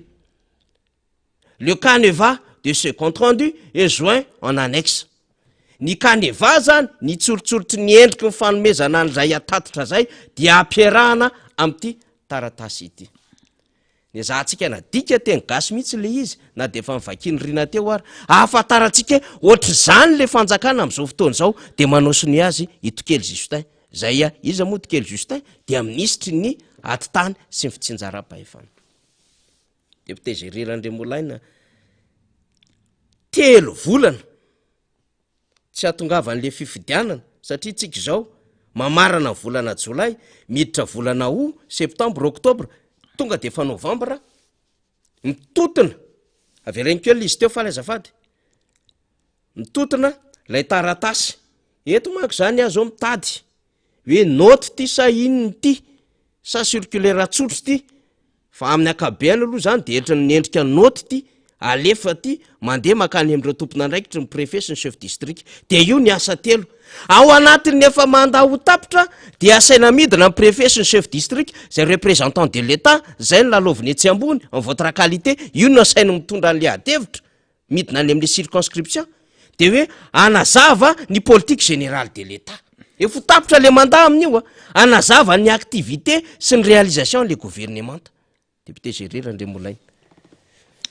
zay mihitsy ny anisany atao hoe mampieritreritra ary ny tenako moa de anisany mihitsy ny atao hoe fanasan'ny seny farany teo nanatrika an'izay ny tenako a niaraka tamin'ny député maromaro a sy président Ravalomanana ary ny kabary nataon'ny président Ravalomanana mihitsy de nanamafy fa tokony tsy andany amina iza na iza ny solon-tenam-panjakana ary tokony tsy ampiasa fitaovam-panjakana entina anaovana an'izay propagande zay. Zavatra efa napetraka tamin'ny seny izay zavatra zay. Io zany de manao antso azo amin'ny seny tsika amin'ity zavatra miseho ty hoe aiza atraiza ny fandraisany directrice seny. Ny antony manko de zao. Mivoaka ny atao hoe fanambarana iny na hoe noty araka le lazainy namana faniry teo mivakina teo ary nazavaina tamin'ny teny gasy ny zavatra iny. De eo zany le mapetraka le aya mihitsy hoe nanomboka taty amin'le fizarana automobile ho an'ny chef district sy ny préfet mizaraina ihany koa moto ho an'ny ben'ny tanàna rehetrarehetra de tonga indray zany ty noty ty hoe mandana indray ny chef district sy ny préfet midina makeny amin'ny fo commune mitety commune telo isan-kerinandro de ao anatin'ny 5 andro zany mila manao tatitra any amin'ny andriamatoa ministra. Inona le zavatra ataony ao anatiny eo de hoe ampafantatra ny programme général de l'État ary eo indrindra le izy hoe aty amin'ny fiafarany mandavy zay efa tapitra tsy ho ela fa volana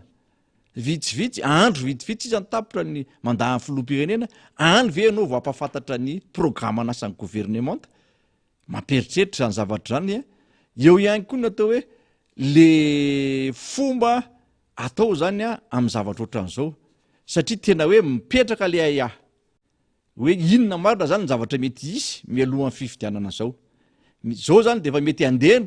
propagande akolaka. Eo ihany koa mety fanerena n'ireny mpiasam-panjakana reny na fanerena ihany koa ny chef district fanerena ihany koa ny chef fokotany sy ny ben'ny tanàna andehanao zavatra tsy voahevitra ao anatin'ny fifidianana. Ka ho an'ny tokotiko Madagasikara de efa nametraka an'ireny ny président Marc Ravalomanana hoe vonona izahay hiatrika fifidianana ary zay fahavononana hiatrika fifidianana zay tsy hipetrapetrahanay foana ohatran'ny tamin'ny 2018 fa na hoe alabaty mialoha na mety mikonikonina fikorotanana na mety zavatra mety manahirana de efa vonona hiaro an'izany sy hanohatra an'izany ny akotokotiko Madagasikara zany. Ka eto zay de tena tehiteny aminareo mpitondra fanjakana mihitsy hoe mba okizay le fanaovana zavatra kitoto tsy fanaran-dalàna vao mipetraka ataonareo de efa tsy manara-dalàna daholo zavatra ataonareo afa-ty hiatrika fifidianana antsika mbola mahita zavatra tsy ara-dalàna ihany. Zany zavatra zany tena tsara ho fantatry ny vahoaka malagasy. Ary ty manko namana faniry anisan'ny mialatsina raha tena an'ity zavatra ty tsy ny mpanohatra intsony eny nefa atao hoe tena manohatra ny zavatra ataonareo sy tena hoe tsy mankahala ny zavatra ataonareo mihitsy fa efa tena le vahoaka malagasy mihitsy nefa tsy mahazaka an'le zavatra ataonareo efa tena leo an'le lainga apetraky ny fitondram-panjakana sy ny atao hoe gouvernement hafa ny zavatra lazainareo androany hafa ny zavatra ataonareo rapitso de zay zavatra zay mila hitandremanareo fa io tsy mimpanohatra mihitsy ny hoe mankahala anareo fa mimpanohatra de mamelon-dakilosy miteny amin'ny zavatra tsy mety ary mampafantatra anareo ihany koa ny zavatra tokony ho atao satria ny mpanohatra tsy hoe anohitra ohatra fatany fotsiny de efa mahita zavatra tsy mety tsy amme solution fa zay rehefa mahita zavatra tsy mety ataonareo de menay solution nefa nareo menatra mandray andraikitra menatra nareo hoe solution va te amin'ny mpanohatra de tsy te handray an'izay nareo de za te hiteny eto namana faniry hoe aza atao mpitolo ty zavatra ty aleo ny vahoaka ampiseho ny safidiny ifidy ny olona zay tiano fidiana fa tsy aty amboalohany nareo ny ametraka zavatra manahirana ohatra zao zavatra fampitahorana fa raha matahora zavatra mety atao hoe isina zavatra tsy fitoniana mialohan'ny fifidianana na aorian'ny fifidianana tena anjaranareo mieritreritra fa za te hiteny hoe raha tezeram-bahoaka zany tsy zakan'izan'izy be de be raha n'izao tontolo zao milaza fa mpitondra matanjaka mpitondra tena mafy be fa rehefa etsy-bahoaka zany nareo mahafantatra an'izany fa nareo efa anisan'ny tarika vahoaka ihany koa de anjaran'leo vahoaka rehetrarehetra zay taritinareo ihany koa no mieritreritra ary be dehibe am'ireo vahoaka reo nefa tsy nazaka ntsony fa nitaritinareo vilana ary nentinareo tany amin'ny lalana diso le vahoaka ka aty amin'ny fifidianareo mbola eritreritry de hitondrandreo any amin'ny lalana diso anjaranareo mieritreritra zay nga manamana fanirina atao hoe hevitra kely avaty ihany koa ary raha ny zavatra tena tokony izy de tokony mampiseho modely ny fitondram-panjakana sy ny filoam-pirenena hoe anao fifidianana madio mangarahara ary ekeny rehetra. Izao manko a ny manahirana am'tony ary le fihetsika zany eo no tena etsotsika mihitsy. Ty zany tena tonga le fitenenana hoe tena mifanojo tamin'le fanambarana ary mavesatra be iny fanambarana natao ny filomarikaravalomanana teny amin'ny hôtely Radisson iny nanoloana ny seni satria fa lasa moa le izy de nanoloana ny seni zany hoe mitenenina reo seni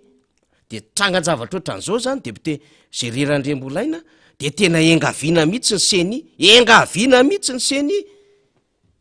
tsika tsy teny antsona fa iangaviana mihitsy ny seni hiteny trangan-javatra ohatran'izao ary andrainy andraikiny satria zao zany de tena azo everitsika mihitsiny satria mazava ny teny depute Géry Randriambolaina teo tsy maintsy misy valony takina am'izay zany reny katikata raha nomena amin'ny préfet sy ny chef district reny oredevable am'le olona nanome azy le préfet sy le chef district zany hoe tsy maintsy amin'ny vokatsoa izy zany amin'ilay olona nanome an'ilay fiarakodia nampiasainy akatoko lay fifidianana de io izy hitantsika io na ny fomba namezana amin'ny moto amin'ny be ny tanàna raha nanahirany efa nyresahana teto tamin'ny Zoma zany fa manahirana zany satria raisitsika fotsiny taty Atsimon-drano naninona ny tsy momena moto le be ny tanàna amin'ny anaran'ny antokotiko Madagasikara fa maninona be ny tanàna zay ivelany ny antokotiko Madagasikara natao nahazo depute Géry magaga tena magaga nefa tokony azo tokony azo ary io mila karohany hoe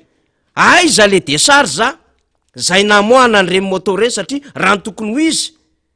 tsy misy tonga de moto zarazaraina fotsiny am'izao fa tsy maintsy mbola mandalo appel d'offre reny zay ny ilaina ny PRMP ary io volam-panjakana dikan'izay raha volam-panjakana tokony isitraka ny rehetra de azotsika antsaina am'izay zany depute Géry ity fampidinana préfet chef district aty hoe inona moa ny dina amin'ny préfet sy ny chef district andeha hanazava amin'ny politique générale de l'État asan'ny gouvernement zany tary amin'ny prime ministre de zay ny tokony anaovany tatitra amin'ny solombavamboaka zay solombavamboaka misahana circonscription nefa matahotra ny ona tamin'ny solombavamboaka ny gouvernement sy ny prime ministre zay tsarainy ny solombavamboaka ny fomba nanatanterahana zany PGE zany nandritry ny fotoana ny tantanany gouvernement ary anaovana évaluation isan-taona zany fa mbola tenentsika asan'ny solombavamboaka pisolela karanga zany manazava n'zany activité sy ny réalisation ny gouvernement zany aleo hipetraka tsara ny asa amin'ny préfet sy ny chef district de misy principe ao anatin'izany hoe neutralité de l'administration zany efa nylotonareo ny hitsakitsahanareo le administration eto Madagasikara tak zany ny forces armées ny resaka défense nationale ny justice ny resaka fampianarana sy fanabiazana de hidirana indray le izy amin'ny resaka administration mihitsiny depute Géry Randriambolaina ary tsy vitan'izany fa misy principe na autonomie nge amin'ny décentralisation zay tsy ahafahana maneritery ny be ny tanàna satria ao anatin'ny collectivité territoriale décentralisée ny maire donc zany ny préfet na chef district tsy afaka maneritery ny ataon'ny maire sy ny préfet na ny ataon'ny chef district sy ny préfet dia manao contrôle na légalité fotsiny am'ireo délibération mivoaka avy any anivon'ny mpanolotsaina ary alefa makany anivon'ny district na ny préfecture zany de mandamina amin'ny fitondran-draharaha mifanaraka amin'ny resaka administration publique eny anivon'ny farim-piadidina misy azy satria ve nahazo 4-4 de alefa midina ho ampiasaina le 4-4 de anaovana compte rendu de mahita eo am'izay le fitondram-panjakana aiza ny fahatsika inona ny problème atsika ahoana ny fahafantaran'olo satria le vahoaka efa kivy le vahoaka efa sorena araky ny tenen'ny depute Géry teo hoe sorena nge le olo le amin'ny zavatra ataon'le fitondram-panjakana de ilaza inona indray am'le fandehanana any fotony any zay tytsika tenenina hoe fa aiza angatsy na tokony gouverneur efa nysotominareo fa efa n'le STD service territorial déconcentré nysotominareo tamin'ilay tatitry ny filakevitry ministra de asainareo manao compte rendu any amin'ny gouverneur le STD absence na tutelle zany zao olana am'zany tokony anao izy compte rendu any amin'ilay ministère de tutelle ny ohatra fa lasa mandeha makany amin'ny gouverneur hoe mandefasinareo tatitra aty raha misy zavatra atao sy ny sisa efa nangalarinareo le fahefana le gouverneur efa tsara dalàna de zao ndray asa sady tsy mahatokony membre ny gouvernement ve tsy mahatokony gouvernement ve gouverneur tsy mahatokony député ve ary efa mahita ny tendance am'izao fa ho vita matavy le fanjakana ny fifidianana de lasa ampiasaina am'izay le préfet sy le chef district ao anatin'izany ary atahorantsika le prérogative na puissance publique rehefa ampiasaina ny fitaovam-panjakana mbola ampiasaina ihany koa ny olo-mpanjakana député Zerira Andriambolaina ya io mo namana fany zany de anisan'ny famafao be daholo ty atao hoe raha-pireneny ty satria arak'le voalazanao teo mihitsy hoe reny atao hoe tsy fionana amin'ny député amin'ny gouvernement reny anisan'ny zavatra ahitana zavatra taratra zavatra tsy ara-dalàna ary fandikana lalàna ihany ko satria lalàna no mitaky an'io fa tsy nisolo-bava boka de te hoe mampiantso gouvernement de te heona amin'ny gouvernement fa zavatra efa misy amboamboarina any de manaiky ireo député maro an'izy hoe no misy zavatra ho ataon'ny fanjakana de aloha tsy misy zay zavatra eo ihany koa ny resaka teti-bola-mpanjakana zay tokony ampandalovina ao amin'ny anteny mairam-pirenena io teti-bola-mpanjakana asipanitsiana ihany koa tokony andalo daholo zany zavatra rehetrarehetra zany fa vokatry le tsy mangarahara le fitantanana de eo no mahatonga ny fanjakana na gouvernement hoe tsy sa manao an'izay afionana na tsy sa mitondra an'ireo atao hoe teti-bola-mpanjakana zay entina ampandrosoana ny firenena zany sy anaovana ny tetikasa rehetrarehetra ihany koa ka anisan'izany le resaka noetinao teo hoe resaka tony tony avaiza ny fidianana anazy moto avaiza ny vola anaovana an'ireny zavatra reny eo ihany koa ny tsy fantatra hoe ny mety foto-dafitrasa zay tsy fantatra mazava avaiza daholo vola anaovana an'izany rehetrarehetra zany tsy tiana ho hitan'le solom-bavam-bahoaka satria mafy ny fanontaniana hipetraka raha toko hoe misy raha ny solom-bavam-bahoaka miaradia amin'ny fitondrana misy ihany koa ny atao hoe indépendant misy ihany koa ny atao hoe mpanohatra tsy azo atao an'izany mihitsy hoe ho tapenam-bava fa tsy maintsy amoaka ny zavatra marina ary tsy maintsy ametra-panontaniana hoe inona marina ny tia fanjakana atao amin'reto vola reto ahoana marina ny foto-zavitra ataon'ny fanjakana manoloana n'reto vola be zay ho ampiasaina reto satria raha hitantsika amin'izao fotoan'izao fa be dehibe ny hoe tsy hanao foto-zavitra fotsony ohatran'izao sotra zao de tena hoe ministera ny amin'izao fotoan'izao namana fanitry tsy manao an'izay tena asa nametrahana anazy zay fa tena hoe projet présidentiel daholy no asa mandeha to amin'ny tany sy ny firenena izany hoe tsy manana na ny gouvernement tara zany tsy mipetraka ntsony hoe PM ty de ministère rehetra teti-bola de le ministre manao le asa zay hoe manatanteraka zay programme anasan'ny gouvernement zay foatra ny zavatra amboamboarina fotsiny araky ny hoe eritreretany zareo sy mapety any zareo le zavatra zany hoe le zavatra ho atao tsy mapety vahoaka na masoa le vahoaka fa mbola mieritreritra le fitondram-panjakana mbola ametraka ny olona tianao apetraka eo de anao fampanantenana bokate vahoaka ametrametraka zavatra etseroa ihany koa izara zavatra n'ireny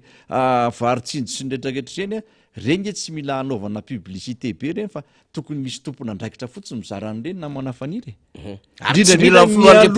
fidianana ohatran'izao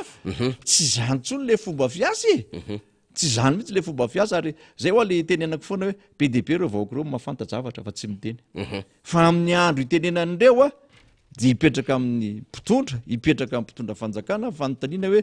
ahoany ty zavatra ty ahoany ty zavatra ty ka ho anazy zany hoe mila mitandrina ihany am'izao atao hoe fotoana mialohan'ny fifidianana ohatran'izao mba tsy hanaonao foana satria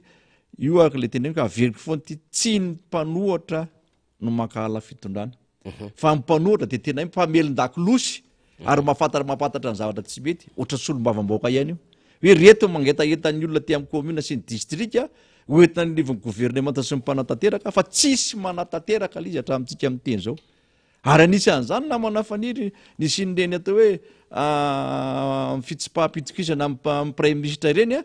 zay antony natonga ny député rehetrarehetra nanao an'ireny zavatra reny de tena hoe tsy misy asa vita zay nampandanian'ny gouvernement tany amin'ny distrika nisy an'izy ireo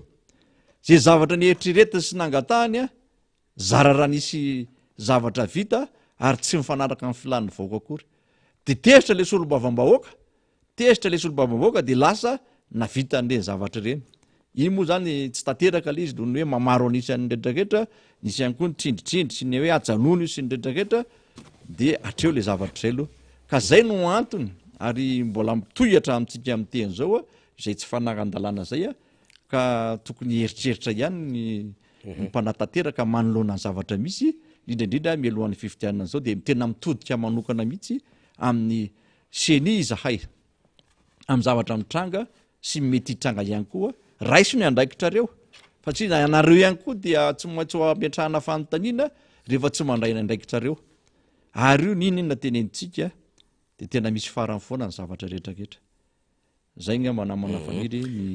anapinan'zay nalefa teo anapitsika an'izay satria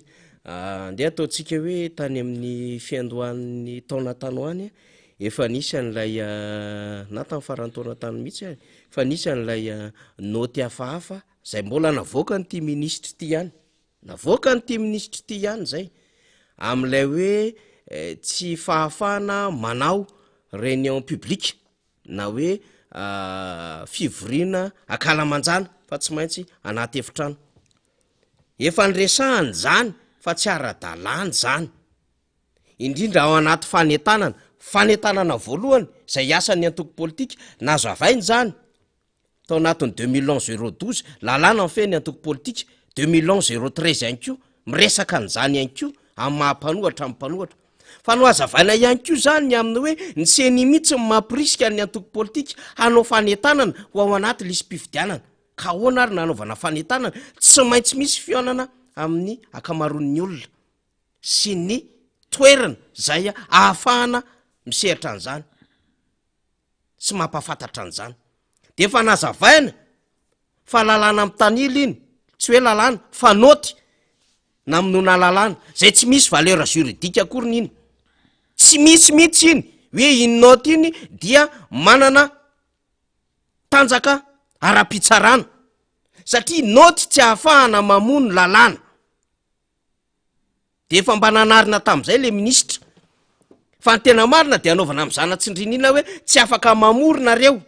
fa manahirina fa nareo anaty trano ihany de nikitikitiana tamin'ny noty le izy nalefa any am'ireo atompona andraikitra eny anivon'ny faritra sy distrika de efa mba nytenenina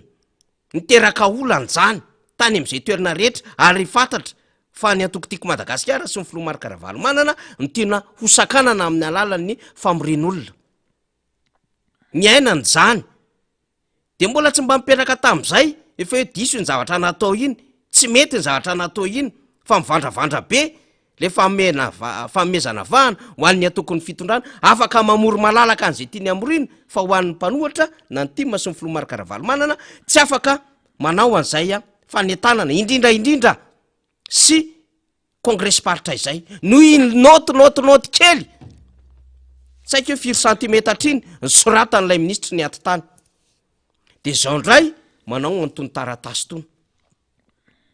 de manahirana anatony tony tsika tsy contre mihitsy ny tournée efa asa mahazatra n'le préfet sy le chef district ange zany député Zérir Andremolaine efa asa mahazatra azy raha ohatra ka misy fanasana azony ary raha misy ka fitsidiana amin'ny fanandrify amin'ilay fidinana tokony ataony asa mahazatra zany ny anarana tany amin'ny enam zany tompoko ny anarana tany amin'ny ena koa zany tany Paris raha ohatra ka nisy ny anitra tany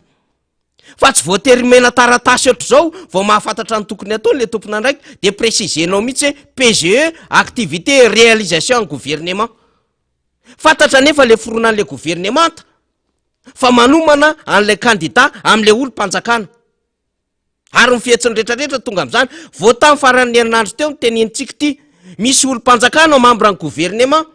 niaraka amina sénateur filoha lefitra tany Betokia Atsimitany de mamoro olona kalamanjana nefa raha ny tima mangataka am'ireny na filoha Marc-Ravalomanana tsy mahazo fa darofana lacrymogène de sady manao volomboasary marobe manao akanjon'ny ngarajoelona ny mizara moto sy ny sisa zay le fampiasana le fitaovana sy ny fahefam-panjakana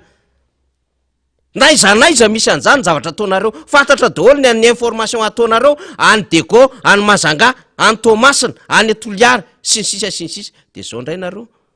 amin'ny alalan'le ministra de omena taratasy amin'ny andro atoandro mihitsy lay préfet sy le chef district alasy vavy anao an'izay de eo tsika miantso mifahatongavatsain'ireo tompon'andraikitra ny tendrena ihany keo mandalo ty toerany ty ary indramitsika ny teny Ngaro Ratsiraka solombavam-bahoaka sady filohan'ny antoko MTS hoe ananao iny reo tsy tafaverina eo tsony Ngarajoelona de asa voadodona an'izay angambany député Zeriran-Drembolaina de niketriketrika tany ny saina hoe tsy ampy atsika le fanetsehana an'ireto tompon'andraiki-panjakana samy hafa reto ohatrany tsy metsika tsara na be problème be mihitsiny le ministre anaty gouvernement le député efa miparitaka satria misy manaranaraka amina mouvement hafany efa misy miantso makaty amin'ny tiako Madagasikara sy ny Filoha Karavalomanana ohatry mety alohantsika miarady misy ny sasany efa de voatery fotsiny zay ato efa tsy mifanaraka amin'ny zavatra eritreretina intsony le izy de efa tsy mahatoky an'izay intsony angambany na le gouverneur ihany koa tsy hita hoe taiza le asa vitan'le gouverneur ary tsy mahavita n'lay zavatra nampiandraiketina aminy de mandeha aty indray le canalisation zay efa eritreretitsika ho fampelezan-kevitra melon'ny fotoana député Zeriran-Drembolaina ary raha ohatra ka tsy mailo de etony efa misy endrika ihany any ambadika any ho fitsiriana fikaroana inona ny tena besoin-n'le olona mba ho arafitra indray amin'izay zavatra hoentina hampanantenaina pokaty amin'ny fifidianana ho avy eo député Zeriran-Drembolaina le izy eny namana faniry raha tena hoe manao an'le asa le préfet sy le chef district tsy olan'izay zavatra zay fa le manaovana an'le fifidianana melohan'ny fotoana zay aneriterenan'ny mpiasam-panjakana sy ampiasahana propagande tiako teny propagande melohan'ny fotoana sy ampiasana an'ireo fitaovam-panjakana sahady zay entina andresen-dahatra ny olona eny fotony eny sy ny eny anivon'ny commune any zany le tsetsena amin'ity zavatra ity fa raha ohatra nareo ka nanao an'izay ka tany amin'ny mbola hoe voalany nanao an'izay zavatra tsy siteny an'izany satria asa tokony ataon'ny fanjakana zany asa tokony ataon'ny gouvernement zany fa aty an'ny fiafaran'ny mandat ny filoham-pirenena zay efa ho tapitra amam-bolana vitsy sisa ho ateo andro ny isaina de tapitra de mbola misy ihany hoe andeha hidiny fotony ampafantatra ny programme anasan'ny gouvernement mamperitreritra be zany zavatra zany araka nefa nylazaina teo de zay namana faniry no anisan'ny hoe tsy eketsika ary anaovantsika antso ny seni zay hoe tompona andraikitra voalohany eto amin'ny tany sy firenena am'izay fanomanana ny fifidianan'izay sy eo ihany koa mijery iza no manara-dalàna iza ny tsy manara-dalàna fandretrarehetra dia afaka reo kandida mieritreritra ny hidina ny fotony andresy lahatra sy anetana amin'ny ny mpikambana zay miara-dalàna aminy ohatra na tokotiko Madagasikara ohatra zany zao manetana ny vahoaka manao ny asan'ny seni tena hoe mindao irotsaka anaty lisy-pifidianana nanao an'izany zay ary nahasakasakanana ary zay tsy voasakalizaniza tamin'izany atokotiko Madagasikara satria adidy lehibe amin'ny firenena sy ny vahoaka malagasy no manetana ny olona listrity anaty lisy-pifidianana manetana ny olona andeha hifidy rehefa tonga vanimpotoana ny fifidianana satria zosy adraikitra ary adidy ny olo-pirenena tsiraray zany zavatra zany de zay ny anisan'ny mahatonga le resaka taty andretrany fanidry teo ihany koa hoe rehefa iza ny olona manangon'olona de mahazo manangona fa rehefa iza manangona de tsy manahazo manangona mamoro olona ny tiano tenenina eo zany zany retrarehetra zany tokony asiana fifandanjana satria lalàna no manao an'izay fa tsy hoe de anaonao foana ny atokotiko Madagasikara ny atokotiko Madagasikara nge tiana mampafantatra fa tsy ao anatin'izany fanonganam-panjakana zany ary raha nanao an'izany atokotiko Madagasikara tsy andeha hiandry fifidianana fa mbola angamba vao mipetraka fitondrana io de efa nidina teny an-dalambe andao anongana fitondra-tsy nampianarin'ny président Omar Karavalomanana ny mpikambana atao anatin'ny atokotiko Madagasikara retrarehetra zany zavatra efa nyainany zany ary président Ravalomanana de tena mpanara-dalàna mpampianatra lalàna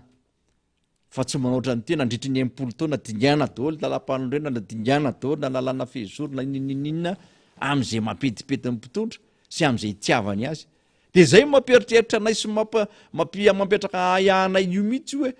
ho avy fifidianana misy an'ity noto vie mipotritiana manafaniry andeha hidina tety commune andeha andresy mampiasa fotoana-panjakana am'izay ilavany olona mety ilavany anazy am'izay olona hotoanany tsy azo etreny zay zavatra zay de ity moa vozona foana ary manentana seny foana hoe aloha senia andrainy andraikiny amin'ny zavatra misy ohatr'izay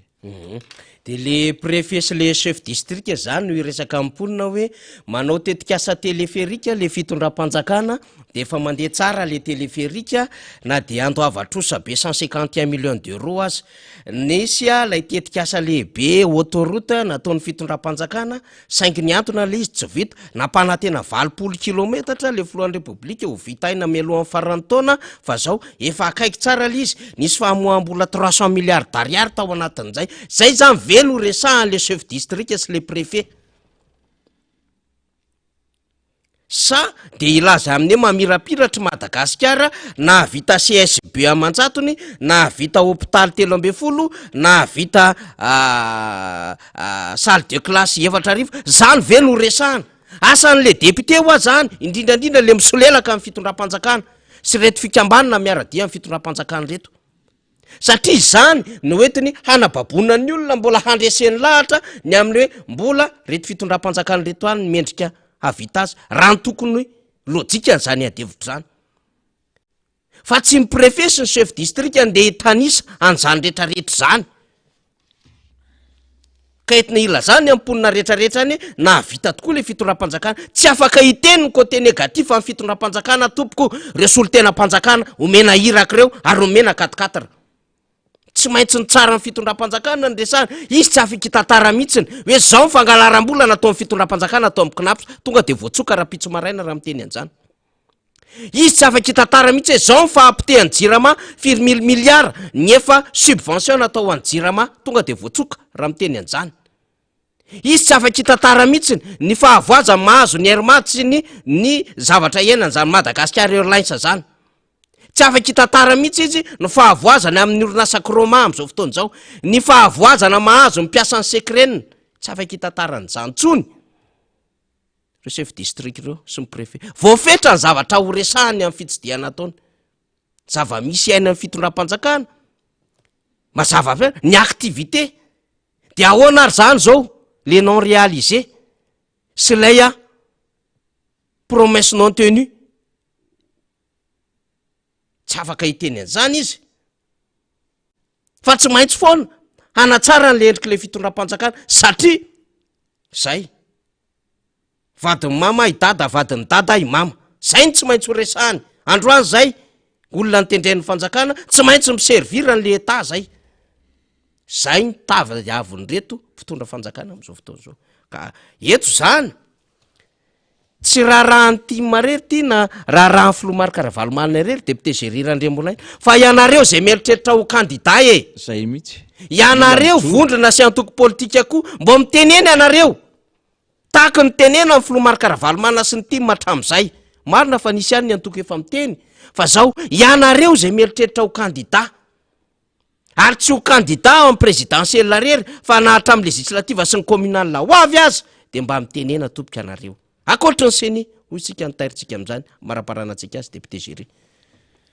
ya tena marina mihitsy zany lazainy namana faniry zany fa hoan'ny rehetrarehetra ty zavatra lazainy eto ty indrindrandrindra ianareo zay tena hoe mirotsaka te hirotsaka ho candidat de mila sa ihany koa nareo miteny ary mila mijoro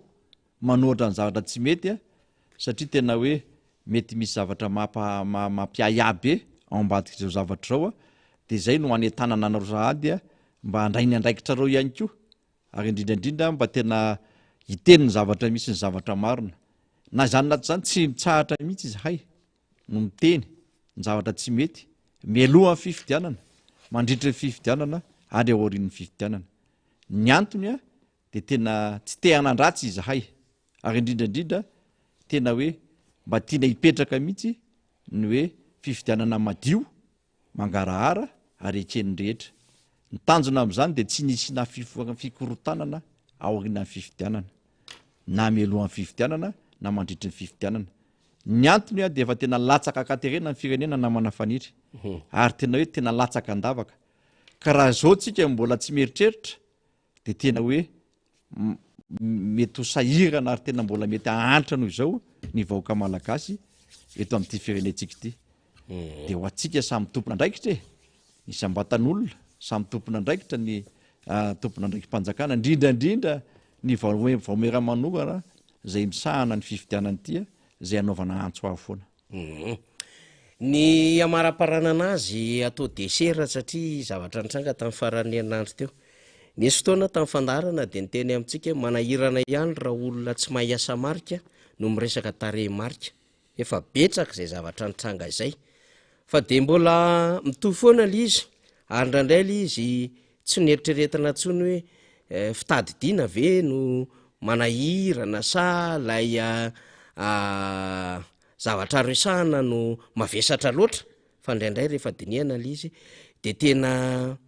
misy azo everina mihitsy ny amina hoe tsy talentan'le olona l izy ary manahirana ny hoe andraikitra lehibe ana tompona andraikitra filohan'ny repoblika no mandiso zavatra tahaka izao foana imasom-bahoaka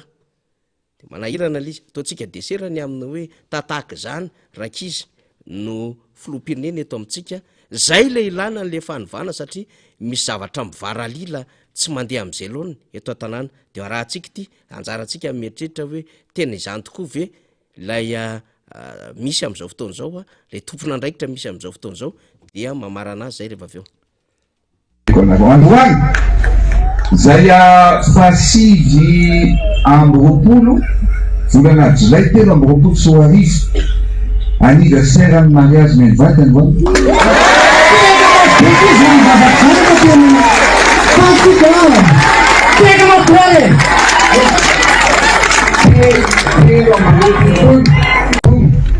nivadina androany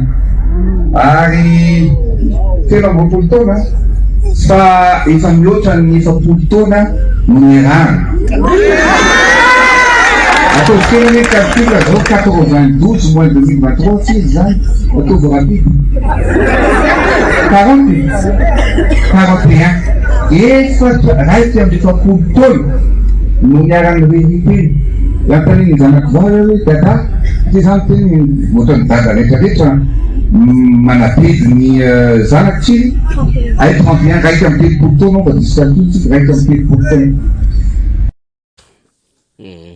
isika moa amina zavatra ohatran'ireny azotsika resahana tsara zany député Géry satria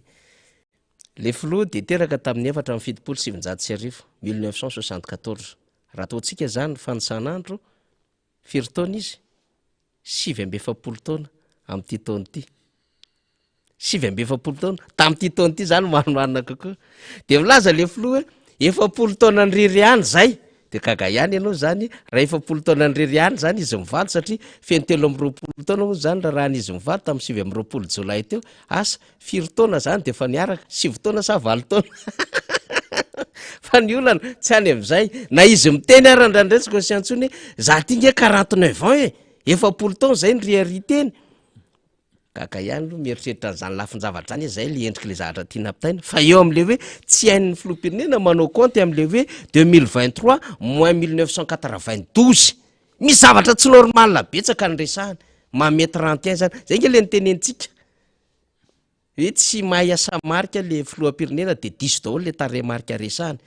de manontany an'le olona eo akaikiny izy de manaiky tokoa hoe raiky amby efapolo taona tsisy afaka manao calcul rapide eo akaikiny hoe tsy marina zany fefa misy misifla ela be zay vo raiky amby telopolo taona na izy raha tsy conscient le zavatra resahany hoe tsy normal nge zany efapolo taona nriry avana nefa ianao 7 amby efapolo taona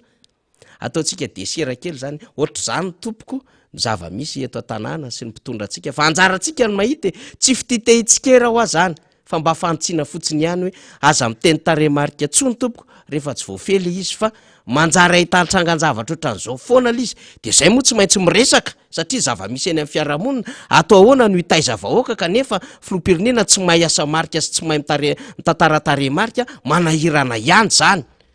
hampita fahaizana amin'ny zaza malagasy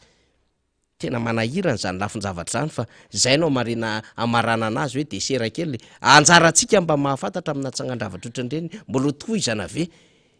ny tantara diso, ny tantara tsy mandeha am'izay lony, ny stare marika sy ny asa marika diso, ny resaka kobakambava sy ny lainga sy ny fampanantenana pokaty, ny fandanimbola mpanjakana tsy amin'ny antony, ny fanapitehan'olona, ny fanagadrana, ny fanenjehan'olona sy ny sisa anjarantsika ny mahafantatra sy mahita an'izany fa na izany na zany dia izay eto dia milaza foana, manatsikafona foana ny zavatra tsy mety ataon'ilay mpitondra fanjakana. Député Jerry mamarana azy tsika. Ya, zay zany atao hoe fandarana miara-manonja tamin'ity an'ity dia mametraka ny mandram-peo na mandram-pitafandray amin'ireo mpanaratsy atsika isan'andro isan'andro amin'ity fandarana miara-manonja ity. Eto am-pamarana na no elako tsiny ny député honorable Iala Ratsimbazafa noho ny aditsy andraikitra ihany koa zay mbola niandry azy tsy manomakomana ihany koa ny zavatra rehetra hoentiny araka le lazaina tao makany amin'ny faritra dia tsy afaka niaraka tamintsika teto izy androany fa ho avy eo izy amin'ny herinandro fa nametraka izay fialan-tsiny zay dia mirary soatsika rehetrarehetra ihany koa samotahin'Andriamanitra toko. Eny ary de isaorana député Jerry, isaorana Irina Rabe Mananjara, isika rehetra zay napitan'ny vaovao taty aminay satria ny teny isika hoe tairo ny fivoriana isan-kerinandro, nandefanareo Sambava, nandefanareo tany Antala, nandefa ihany koa ianareo tany Port Berger, nandefa ihany koa nareo mivokatry ny fivoriana ho anteto Antananarivo sy manodidina hatramin'ny vehivavy ara de mivory mifandinika foana sy mifampizara vaovao. Ny jeune team atao fianaratsoa tao de vory de misy mihitsy mpiatroky ny jeune team taty Antananarivo boribory tamin'ny faharoa sy fahaenina tonga tany etoerana efa ao anatin'ilay tena hoe fametrapetrahana lafin-javatra mahafinaritsika de sy fomba fiasa zay isiny fifanankalozam-baovao zay marobe hoy aho tahaka an'izany ihany koa ny any Manakarany efa mimakomba nareo vangandrano Manakara farafangana dia mahafinaritra maharay ny vaovao avy any amintsika rehetra tena hoe fiaraha-metany daholo be mihitsy izy ity tapa-kevitra hanao fifidianana fanavotam-pirenena de toy izy le izy akasitrahantsika rehetra de hitaro foana ilay cercle zany mba hahafahany rehetra mifametanana ao anatiny ny fikambanana na ny antoko politika maro samihafa ny olon-tsotra atsoy ary sokafo le hiady-hevitra mba ho tonga any amin'izay fanavotam-pirenena zay sy ahafahana mametraka fanjakana raha emandreny fanjakana tsy mandiso fanantenana amin'ny vahoaka ary itokisan'ny vahoaka zay. Ho avy ny fotoana mbola iresahantsika amin'izany fa hatreo aloha ny fandarina andrany makasitraka topolasy topovavy.